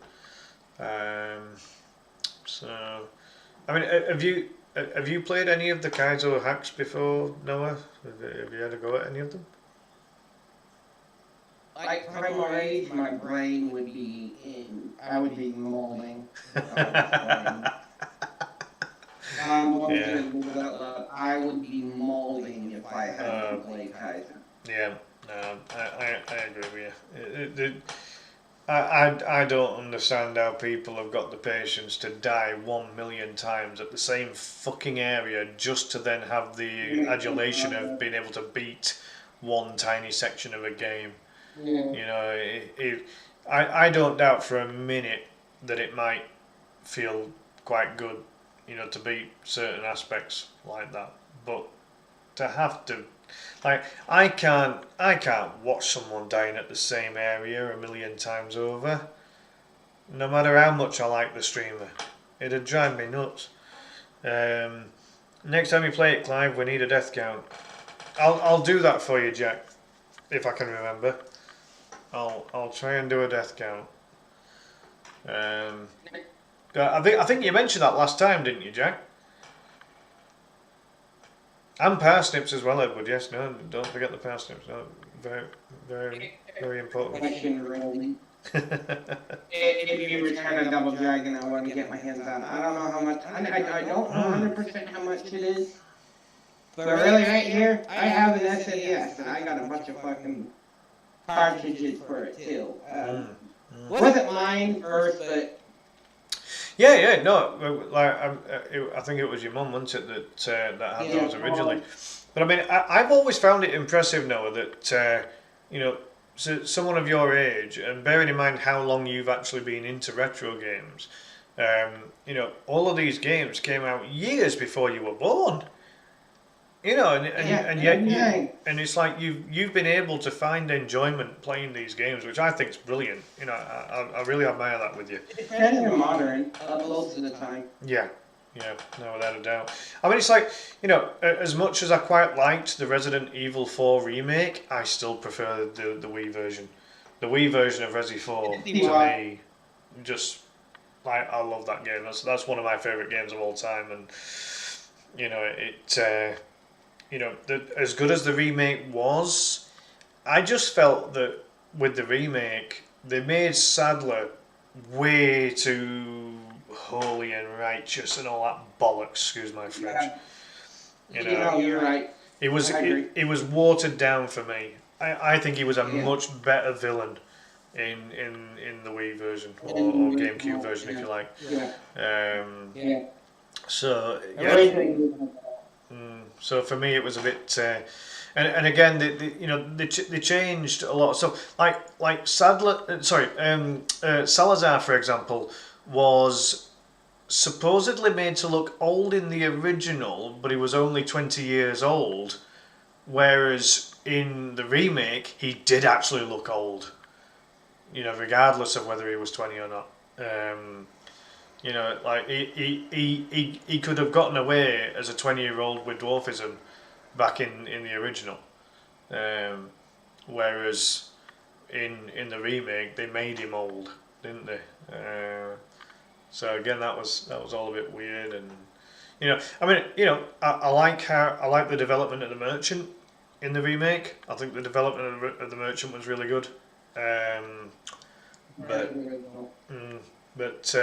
but yeah, when you compare like one with the other, yeah, there's not too many pluses with the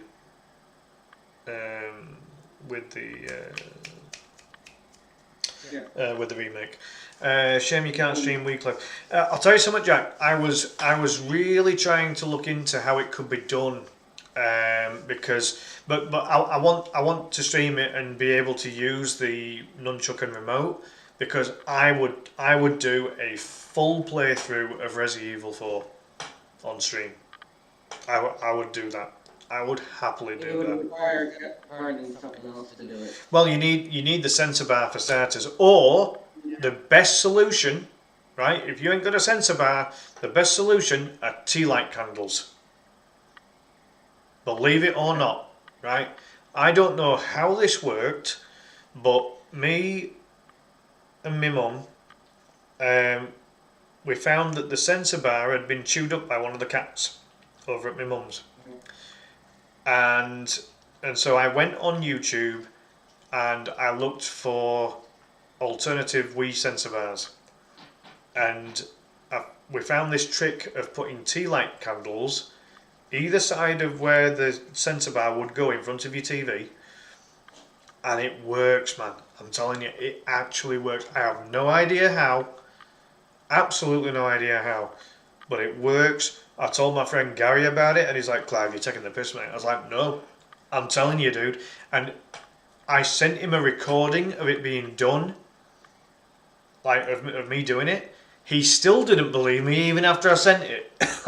He was like, "No, Clive, you must have a sensor bar somewhere." I'm like, "No, I'm telling you, it was these tea lights, man." So little tea light candles. Yeah, it's a fantastic alternative to the Wii sensor bar, and it works. I'm telling you. I mean, so it can get a little bit weak if you only have one at each side, but if you put two or three on each side of where the sensor bar would go in front of your TV, picks it up a bloody treat. It really does.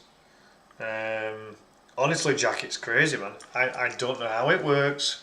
I don't know if it's something to do with the reflections from the light or whatever the case, but it works, man. It's one of the, you know, when you think of the technology that goes into a Wii sensor bar, and then you can replace that with a freaking candle. I mean, that's something else. Honestly, mate. Honestly, I'll tell you what, Noah. Next time I'm at my mum's, I'll ask her to set a couple of. I'll record it. I'll get a couple of tea lights set up instead of the, like, 'cause my mum got a replacement sensor bar for a Wii, and I'll do it with the tea lights. I'm gonna show you. It's crazy, man. But it works. It really does. Just on the odd occasion, sometimes like the Wii cursor can maybe sometimes go a little bit haywire or whatever. But that's if the flames start to get a little low. But if you've got the flames at full capacity, works a bloody treat.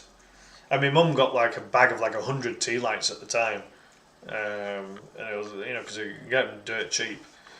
And we just went through those. And she did eventually get another sensor bar, but yeah, no, it was quite something. Yeah, it really was. Yeah. Very good. Any other questions, folks, in the chat? Anything else for myself or Noah? Otherwise, I think we've done all right there. Noah, what do you think? So, other than we end it with the traditional thing to do. What's that for you to go ribbit? No,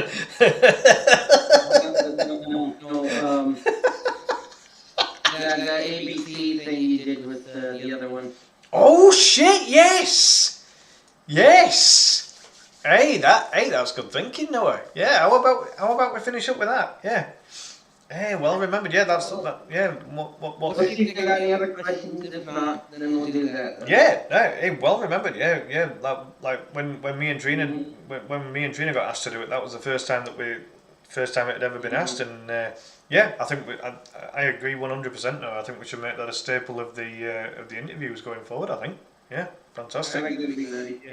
Yeah. Oh, awesome. Brilliant stuff. Right, well, we'll do it both ways. So one of us starting with A the first time, the other person starting with A the second time. Do you want to go first or second? I'll go second. Okay. So how about we go Astro the astronaut. Aero the acrobat. Sorry, Aero the acrobat. Yeah. So the ones I'm going to speak are probably going to be the ones I like the most. Yeah, that's fine. Or at least what I've played. Oh, this is a long one. Brahma Force, Assault on Belt Logger 9. Oh, wow. Alright, I haven't heard of that one. C. Contra Hard Corps. Or Hardcore. Oh, good one. That's a beastie game. D. Dino Crisis. Dino Crisis. I remember that. Like if you go 10-pin bowling. Yeah, they always had that. They had that as an arcade one. Yeah. So I'm on E. Excite Bike. How's about that one? Yeah. F.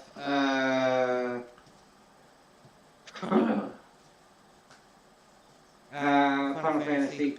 There you go. Yep. Very good. G. Gallagher.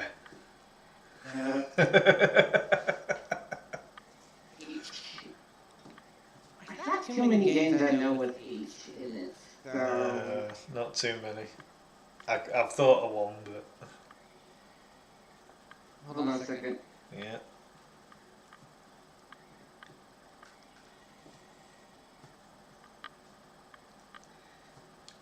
Yeah, there's one I can think of for H, but we might have used it in the I might have used it when me and Trina did this actually, so I'll have to try and think of a different H one for when I go through it. Oh, okay, well. Shoot, but I never played that one, so. Okay, well, it doesn't matter if you never played it, but if it can. Okay, no, I got one. Haunted Castle. Haunted Castle. There you go. That's basically arcade TV. Yeah. Yep. So that puts me on I. We did use it in the last one. I'll just use it again just to speed things up. Ice Climbers. That's a good one. Yeah. J. Oof. There's quite a few games I know that have J in it, actually. There's one that's come to mind.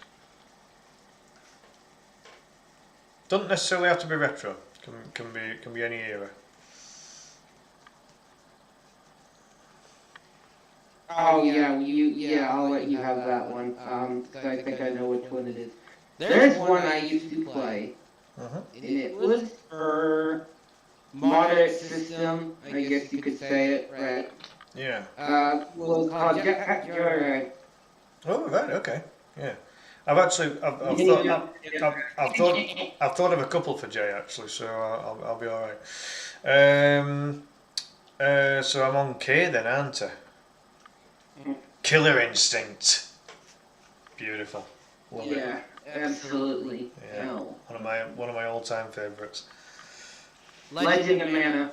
Yes, I have to Nice. say that for Legend of Mana. Nice. Yeah. I think the one I'm more familiar with is Secret of Mana. I think. Yeah. Yes. Yeah. It is, yeah. No, good shout. Excellent. Mhm. So I'm on M. I mean, Mario's the easy stuff, so I'm not going to go down the Mario route. That's too easy. Let's think of something different. Something beginning with a game beginning with M. Edward should have copyrighted the retro. It's a great thing. It's a great concept, Edward. I like it, mate. I'm glad you told us about it. Something for M that is not a Mario game. Mortal Kombat. There we go. I'll go with that one for now. This is the PS1 title, Namco Collection. There were multiple discs of each letter literally, NAMCO. Each was its own game. Yeah. With multiple Namco titles in them. So go ahead. All right. Okay. Yeah. So the Namco collection then. Yeah. Nice. And oh my God, literally.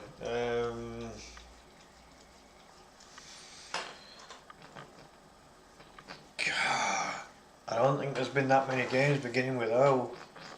I mean, there's probably a few, but game beginning with O.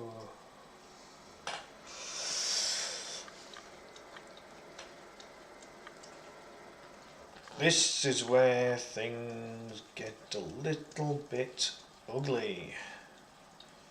I will for the next one though, so we'll do this.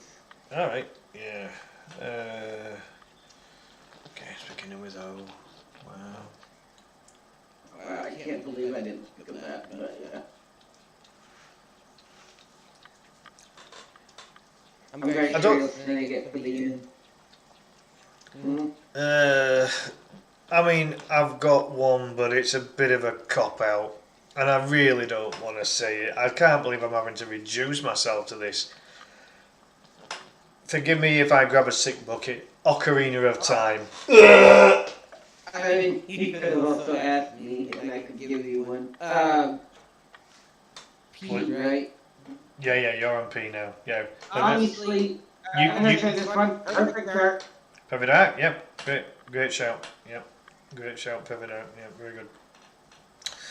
I'm on Q. Oh, you know what? I used Quake last time, so I'm gonna have to come up with something else now. Like Quake was a good shout back then. I don't know. Yeah, you did. Yeah. You did. Oh God, another game beginning with Q. Was there an American football game for the NES called Quarterback or something? There might have been, or just generically. There must. I think there probably is just a normal, like generic, American football game called Quarterback. It would have been the easy title back in the day, wouldn't it? So I'll go with that, and we'll. Edward says he can think of billions of games beginning with Q. Wow. Well, that makes you better than me then, Edward, on that one. So you're on R there, Noah. Resident Evil 2. Beautiful. Yeah, Resident Evil. Love it. So that puts me on S. S. Oh, I mean, it'd be too easy to say Street Fighter or Streets of Rage because I like them both and they're both great. So, and I probably used those last time. So let me think of. Well, Shinobi. There you go. Sneaky bastard. Slight over exaggeration, says Edward. you're on T, Noah. Tetris. Lovely shout. Classic. Right, so you. Oh man, I'm getting some of the dodgy ones here. You know what? I remember when me and Trina did this, having the 5 vowels was a git, and only one of us had the vowels. Like the vowels always land on that one person. That was crazy. Oh, there's an arcade side-scrolling beat 'em up. It's something like Undercover Cop, or something like that. I know because I've speedrun it before. Is it Undercover Cop or is it under? Ah. I might check that out later, but I'll go with that for now. I know there's one of those that's I know that it starts with you, and it's something like Undercover Cops or something like that. So yeah, I'll go with that for now. So you're on V. Vigilante. Nice. That was a game that you brought up when we were looking at possible games, wasn't it? Yeah. Good shout. Nice one. So W. Wonder Boy. Is that? Am I imagining that, or is that a title? Yeah. That's Wonder Boy. Wonder Boy's a real thing. Yeah, it's a bit like Adventure Island, isn't it? What's this? X-Men Children of the Atom. Oh, nice. Yeah. I've played that. Yeah. X is a tricky one because apart from X-Men games, there aren't that many X games, is there really? Right. So, oh Christ. So it's just Y and Z remaining now, isn't it? I think. So Y. Oh my God. It was a bit of a cop-out using Yoshi's Island, wasn't it? Tell you what, Yoshi Cookie. I think there was a game called Yoshi Cookie. Okay, and then I got one for Z. Oh, nice. It's called Zaxxon. Zaxxon. Zaxxon. Oh, okay. That's different. Nice. Right, brilliant. Okay, I've got to see that one then. X sounds like Z sometimes. Yeah. No, that is correct. Yeah. Right. So it's yourself starting on A this time, Noah. Hey, no, we do it again, but we reverse it around this time, Jack. If you want to hang around for the final run through. Afterburner. Afterburner. Yeah. Good shout. B. Got to go with one of my favourites. Bubble Bobble. Love it. Yes. Okay, this is a special one for me. Castlevania Rondo Blood. Oh, there you go. Very nice. So D. And it's not retro, but I'll take it. Dead by Daylight. There you go. That puts you on E, my friend. Uh-oh. You should know this. Aries. Hey. We know it. We certainly know it. Great shout. Right, that puts me on F.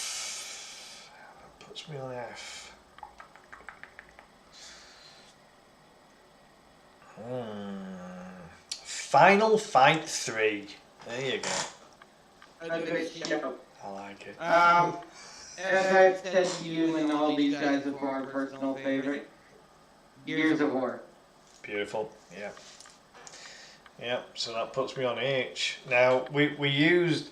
I'm pretty sure that we used Agani the last time, so I'm not going to use that as a cop out. You did. Yeah, I can't use that as a cop out this time.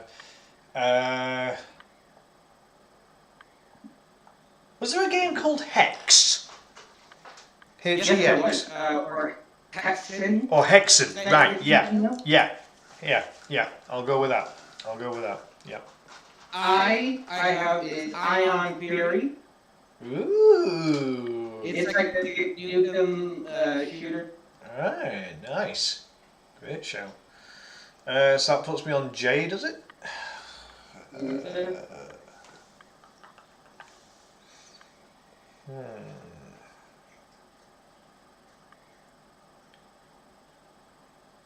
I could be wrong with this, but is it Jackson Daxter? Or something like that? It could be. Yeah. If it is, I'll go with that one. Or just Jax on its own, possibly J-A-X. I think it is. Well, that would put you on the letter K. And for the letter K, the one I have is Killing Floor. Is what? It's Killing Floor. It's a Oh yeah, Killing Floor. Yeah. That's a great shout. Yeah, very good. Nice. H-I-J-K-L. Did I use Lemmings the last time?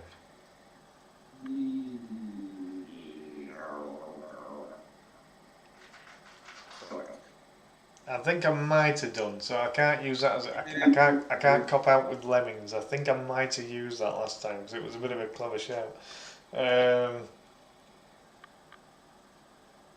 Unless I had to pull out Legend of Zelda and then nearly spewed. That was a lot. Yeah.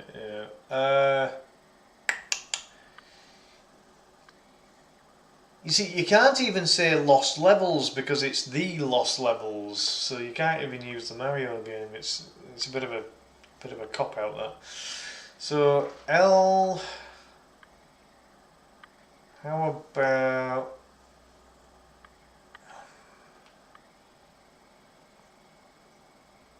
There's got to be so many beginning with L. Surely that shouldn't be that. That shouldn't be that difficult.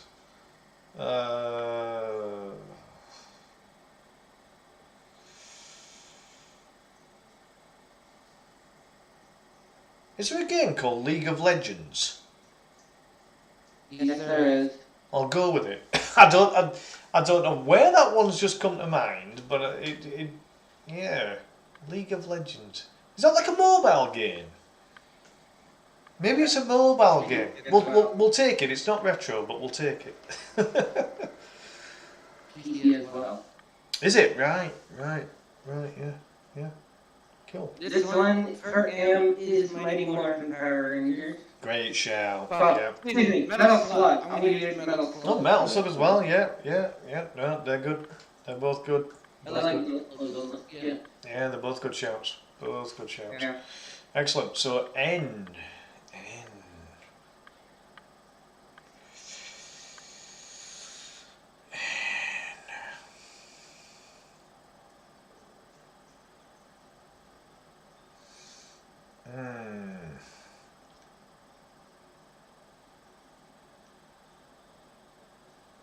See, it'd be such a cop-out for me to use WCW Nitro, like, because it didn't start just with Nitro, you know what I mean? So I can't be doing that. That's cheap. I'm not going that way.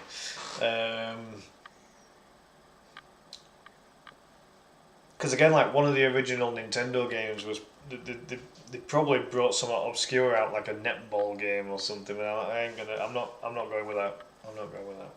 That's cheap. So how about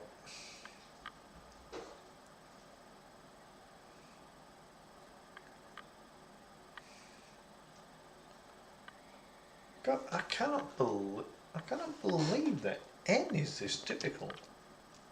That should not be. Letter N.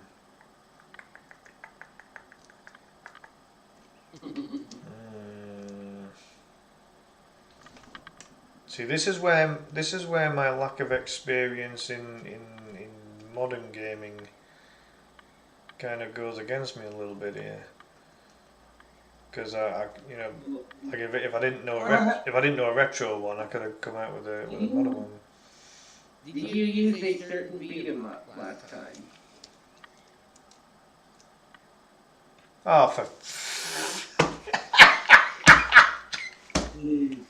oh God, I am so fucking thick.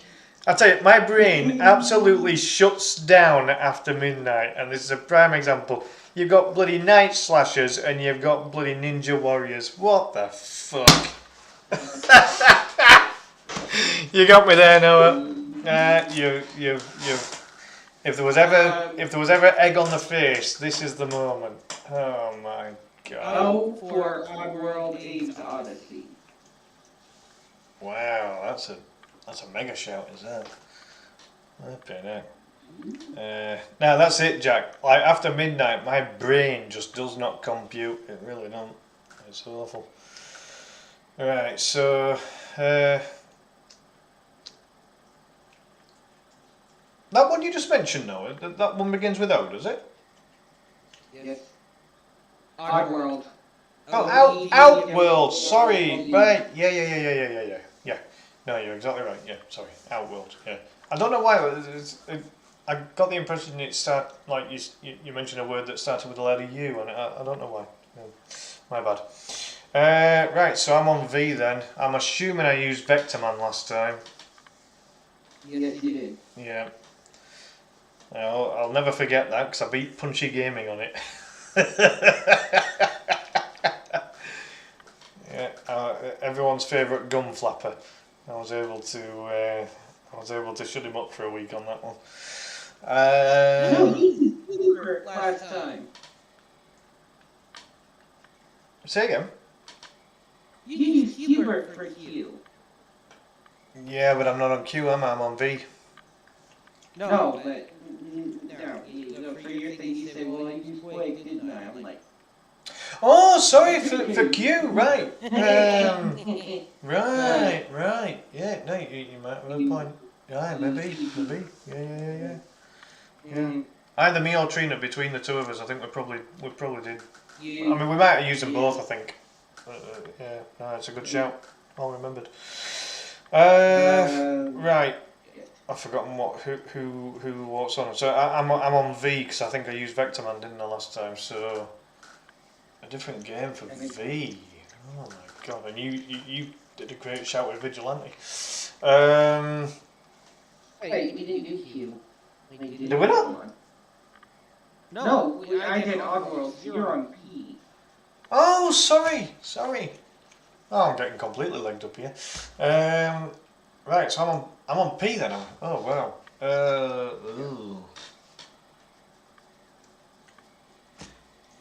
There's one I can't use, but it was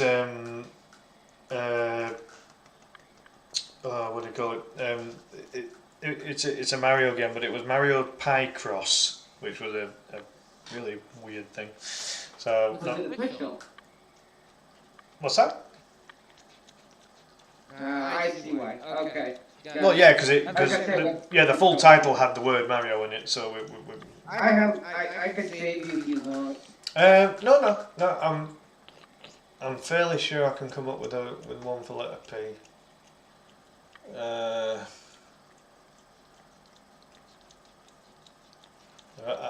Again, I don't think there's that many beginning with letter P in truth, but I've got a board game in mind. It's Pictionary. But I don't know whether there was ever a game for it. And then you've got the lies of P, but that starts off with the lies of, not with the letter P.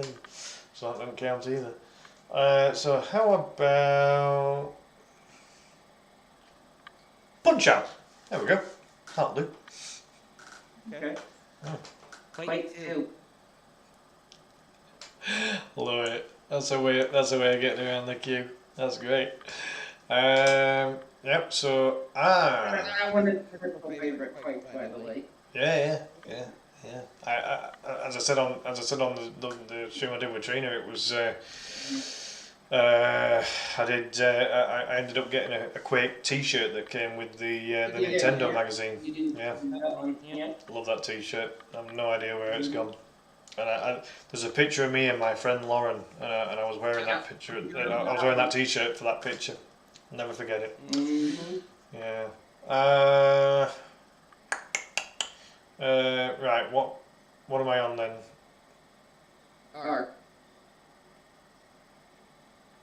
Shouldn't be that hard, should it? Rocket Knight. Alright. You want me to hit hard? Okay. Silent Hill. Love it. Yeah, great shout. Right, so that puts me on T then, yeah? You did a fantastic shout with Tetris. So I'm not going to be cheap and use Tetris Sphere because that's just that's nah. I can't do it. That's wrong. So how about T.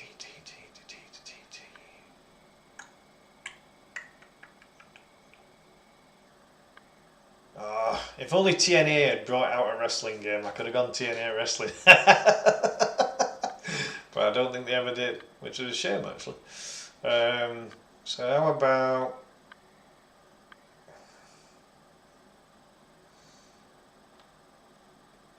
come on.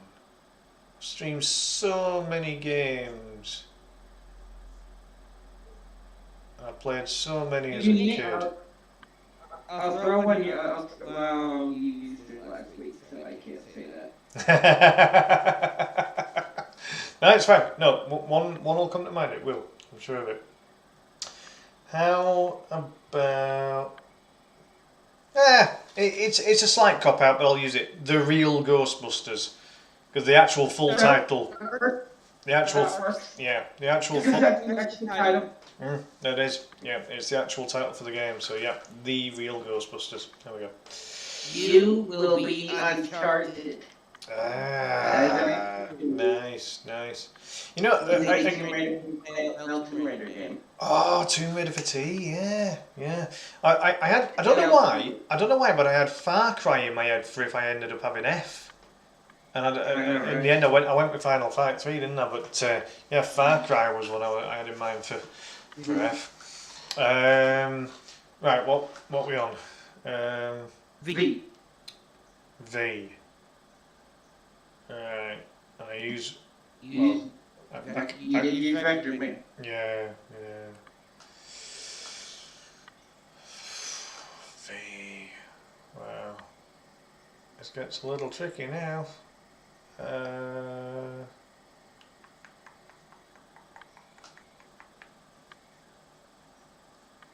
had one for J as well, Jet Force Gemini. I was going to use that for J. I forgot about that game. Yeah, it came to mind and then I forgot it when I was on J. Yeah. Yeah. Oh, I know what you mean. I think it's like, even just like when we have the one where it's going to be me, you, and Trina all on stream at the same time. Like if we do this kind of thing, because obviously we'll have to do it 3 times because we'll have to rotate. But like between the 3 of us, like the 3 of us will know enough games, but it's a case of like when you're on the spot and your brain just goes to mush. This is kind of where I'm at with it. Games beginning with V. I've already used Vector. It's got to be something so damn obvious.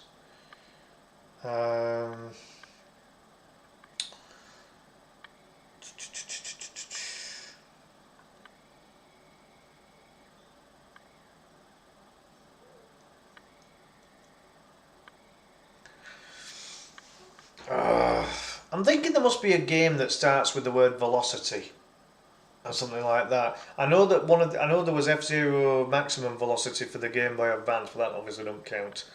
There is one. Is there a game that starts with the word velocity?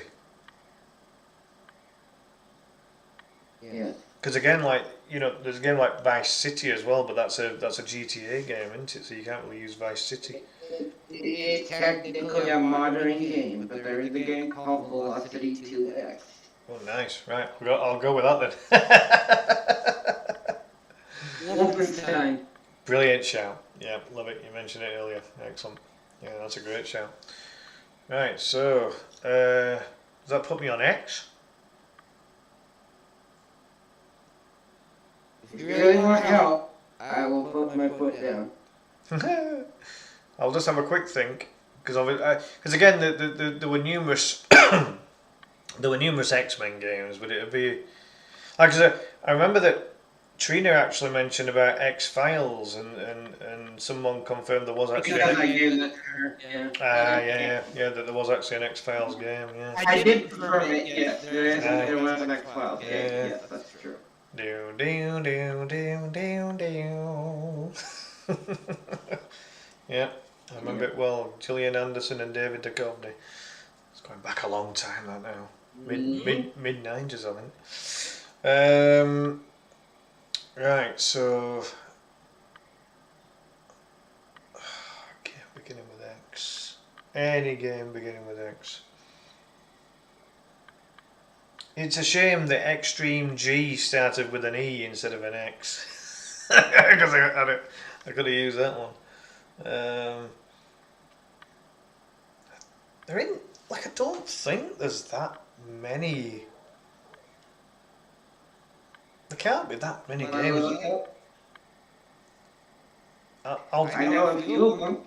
I'll take a hint on X if you've got one. How about the letter X itself? Well, they just brought a game out called X? There's games with the letter X in it. Yeah. Wait, so did they just make a game called X? No. There's been several games in the past that start with the letter X in it. Right. If I give you this hint, unfortunately, you could not. I don't think you could use it. There is a game called 13, which is literally spelled X-I-I-I. Very clever. Very clever, yeah, using Roman numerals. Yeah. That's a mega shout, is that one? Yeah, if you can't figure something, I can give you one. Yeah, see, I mean that's an amazing shout, but I mean I wouldn't have been able to. I wouldn't have been able to pull that one out of the bag. That's a massive shout.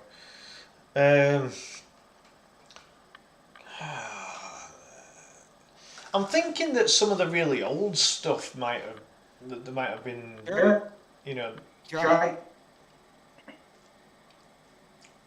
like stuff that kind of the stuff that you get in like Kevin's old school league. You know what I mean? Like something really mega old.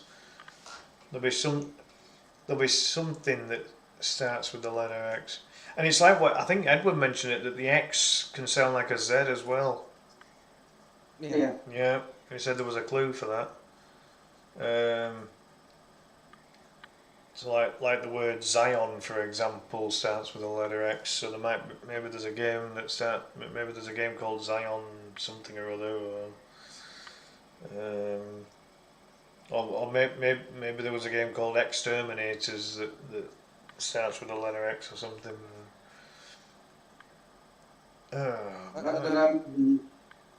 No.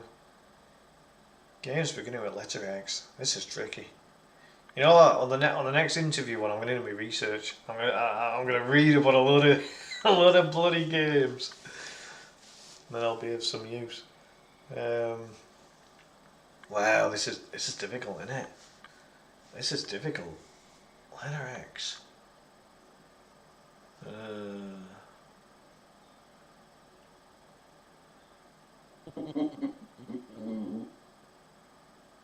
You see, I've like for Z when I get there. I remember last time I used two different games with the letter Z. Yep. So technically, I can say, well, I can use one of those technically, and then they both use them. So Z's not the problem. Have you got one for Y? I probably do. But have you gotten your answer for X? I can give you one. Yeah, I'm gonna have to take a clue, mate. I'm really struggling on X. It as an answer or a hint? I'd just like to take a hint. I mean, could you tell me what console it's on? It was on PC practically, but it is on consoles. I'll give you a little. I'll give you another little tidbit. Mm-hmm. I think it's a strategy game. Okay. Beginning with X. Strategy. And I can tell you, it's a four-letter game. 4 letters, yeah. Okay. Mm-hmm. Definitely around your time.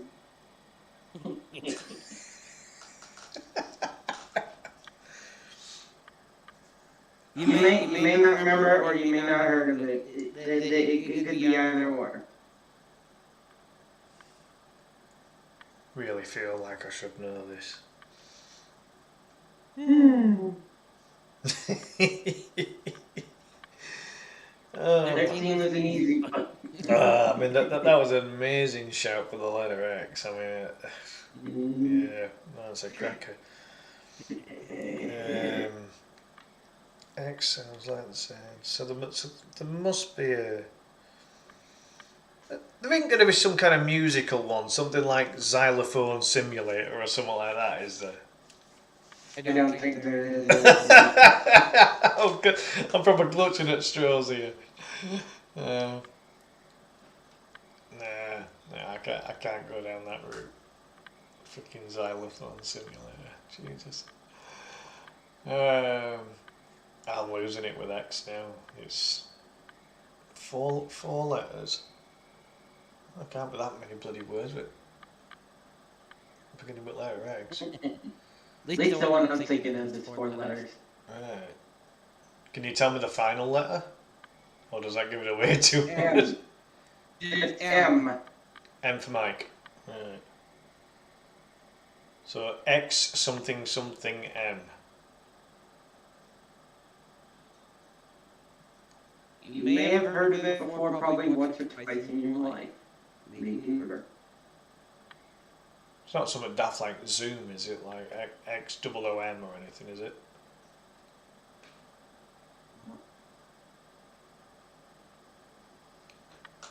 It can't be that. However, may I also remind you, there are games that start like the name of a xenomorph. There would have been, wouldn't there? Well, I mean, I assume though that they would have all been like Alien or Alien versus Predator or something. They wouldn't necessarily start with No. There are tons of games. What? That's something. That are called Xenomorph? No. Or you just giving the word Xenomorph as an example as to how it might be? Yes. Ah, got you. Right, yeah. Just remember. Okay.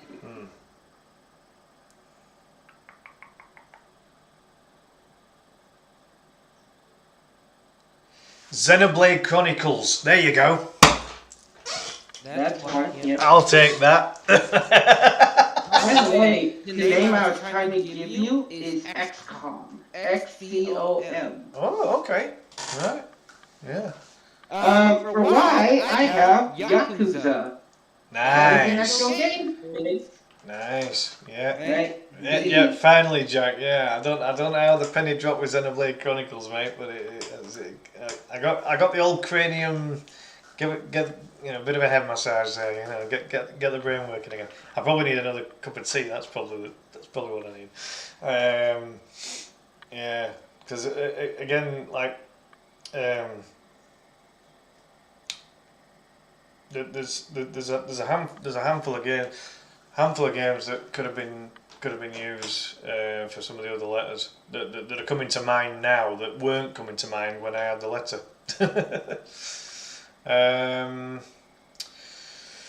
Right. So yeah. So that puts me on Z then. I was going to ask you, Noah. Like for the letter N, was there some kind of game like Naturo or something? Some kind of Japanese. Yeah. It was something like that. It kind of came to mind like just after I already bypassed the letter N. Yeah. So for Z, I mean, on the last one, I used the examples of both Zoop and Zool. So whichever one of those was used for last time, I'll use the other one for this time. So there you go. I think you might have used both. Well, I said both last time, but obviously only one counts, doesn't it? So, yeah. 2:30 now. It was 2 when you got on the way. Yeah, I know, Jack, but my fragile little brain. You know, I'm going to be 41 next month. You know, after midnight it does shut down a little bit. I can't lie. You see, even Noah's ready for bed now. You know what I mean? Look at it. I'm only 20. I'm only 26, and I get that happen. Oh, exactly, man. Exactly. Yeah, it don't matter regarding age. Sometimes, you know, like when we're working the brain like this, I think it's when you put under pressure, when you put under a little bit of pressure as well. You know, it's Yeah.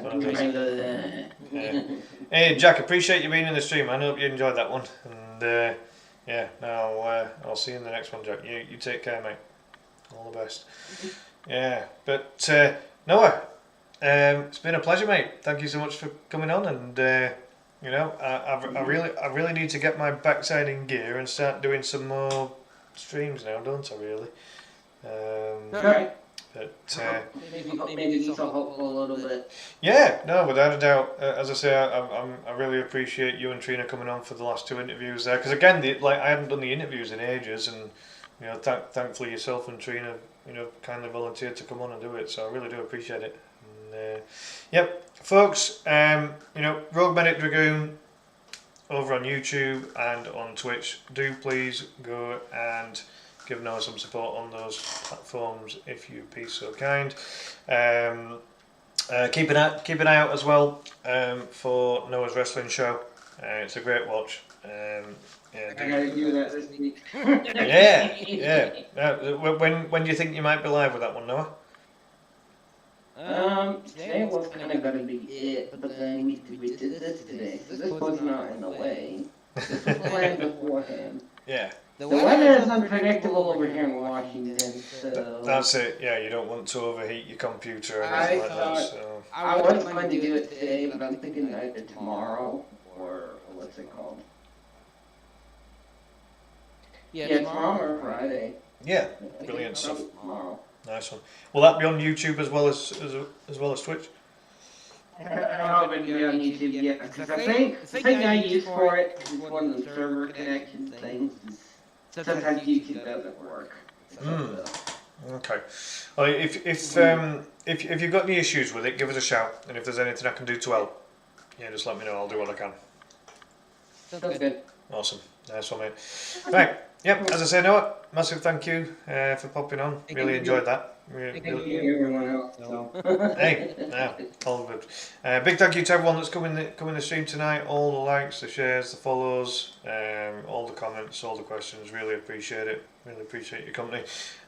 Noah, all the best, mate. Thanks again. And obviously, me, you, and Trina will be having some chats in the near future about what's coming up in the near future, as we say. So looking forward to it. Right. In the meantime, folks, have a great night.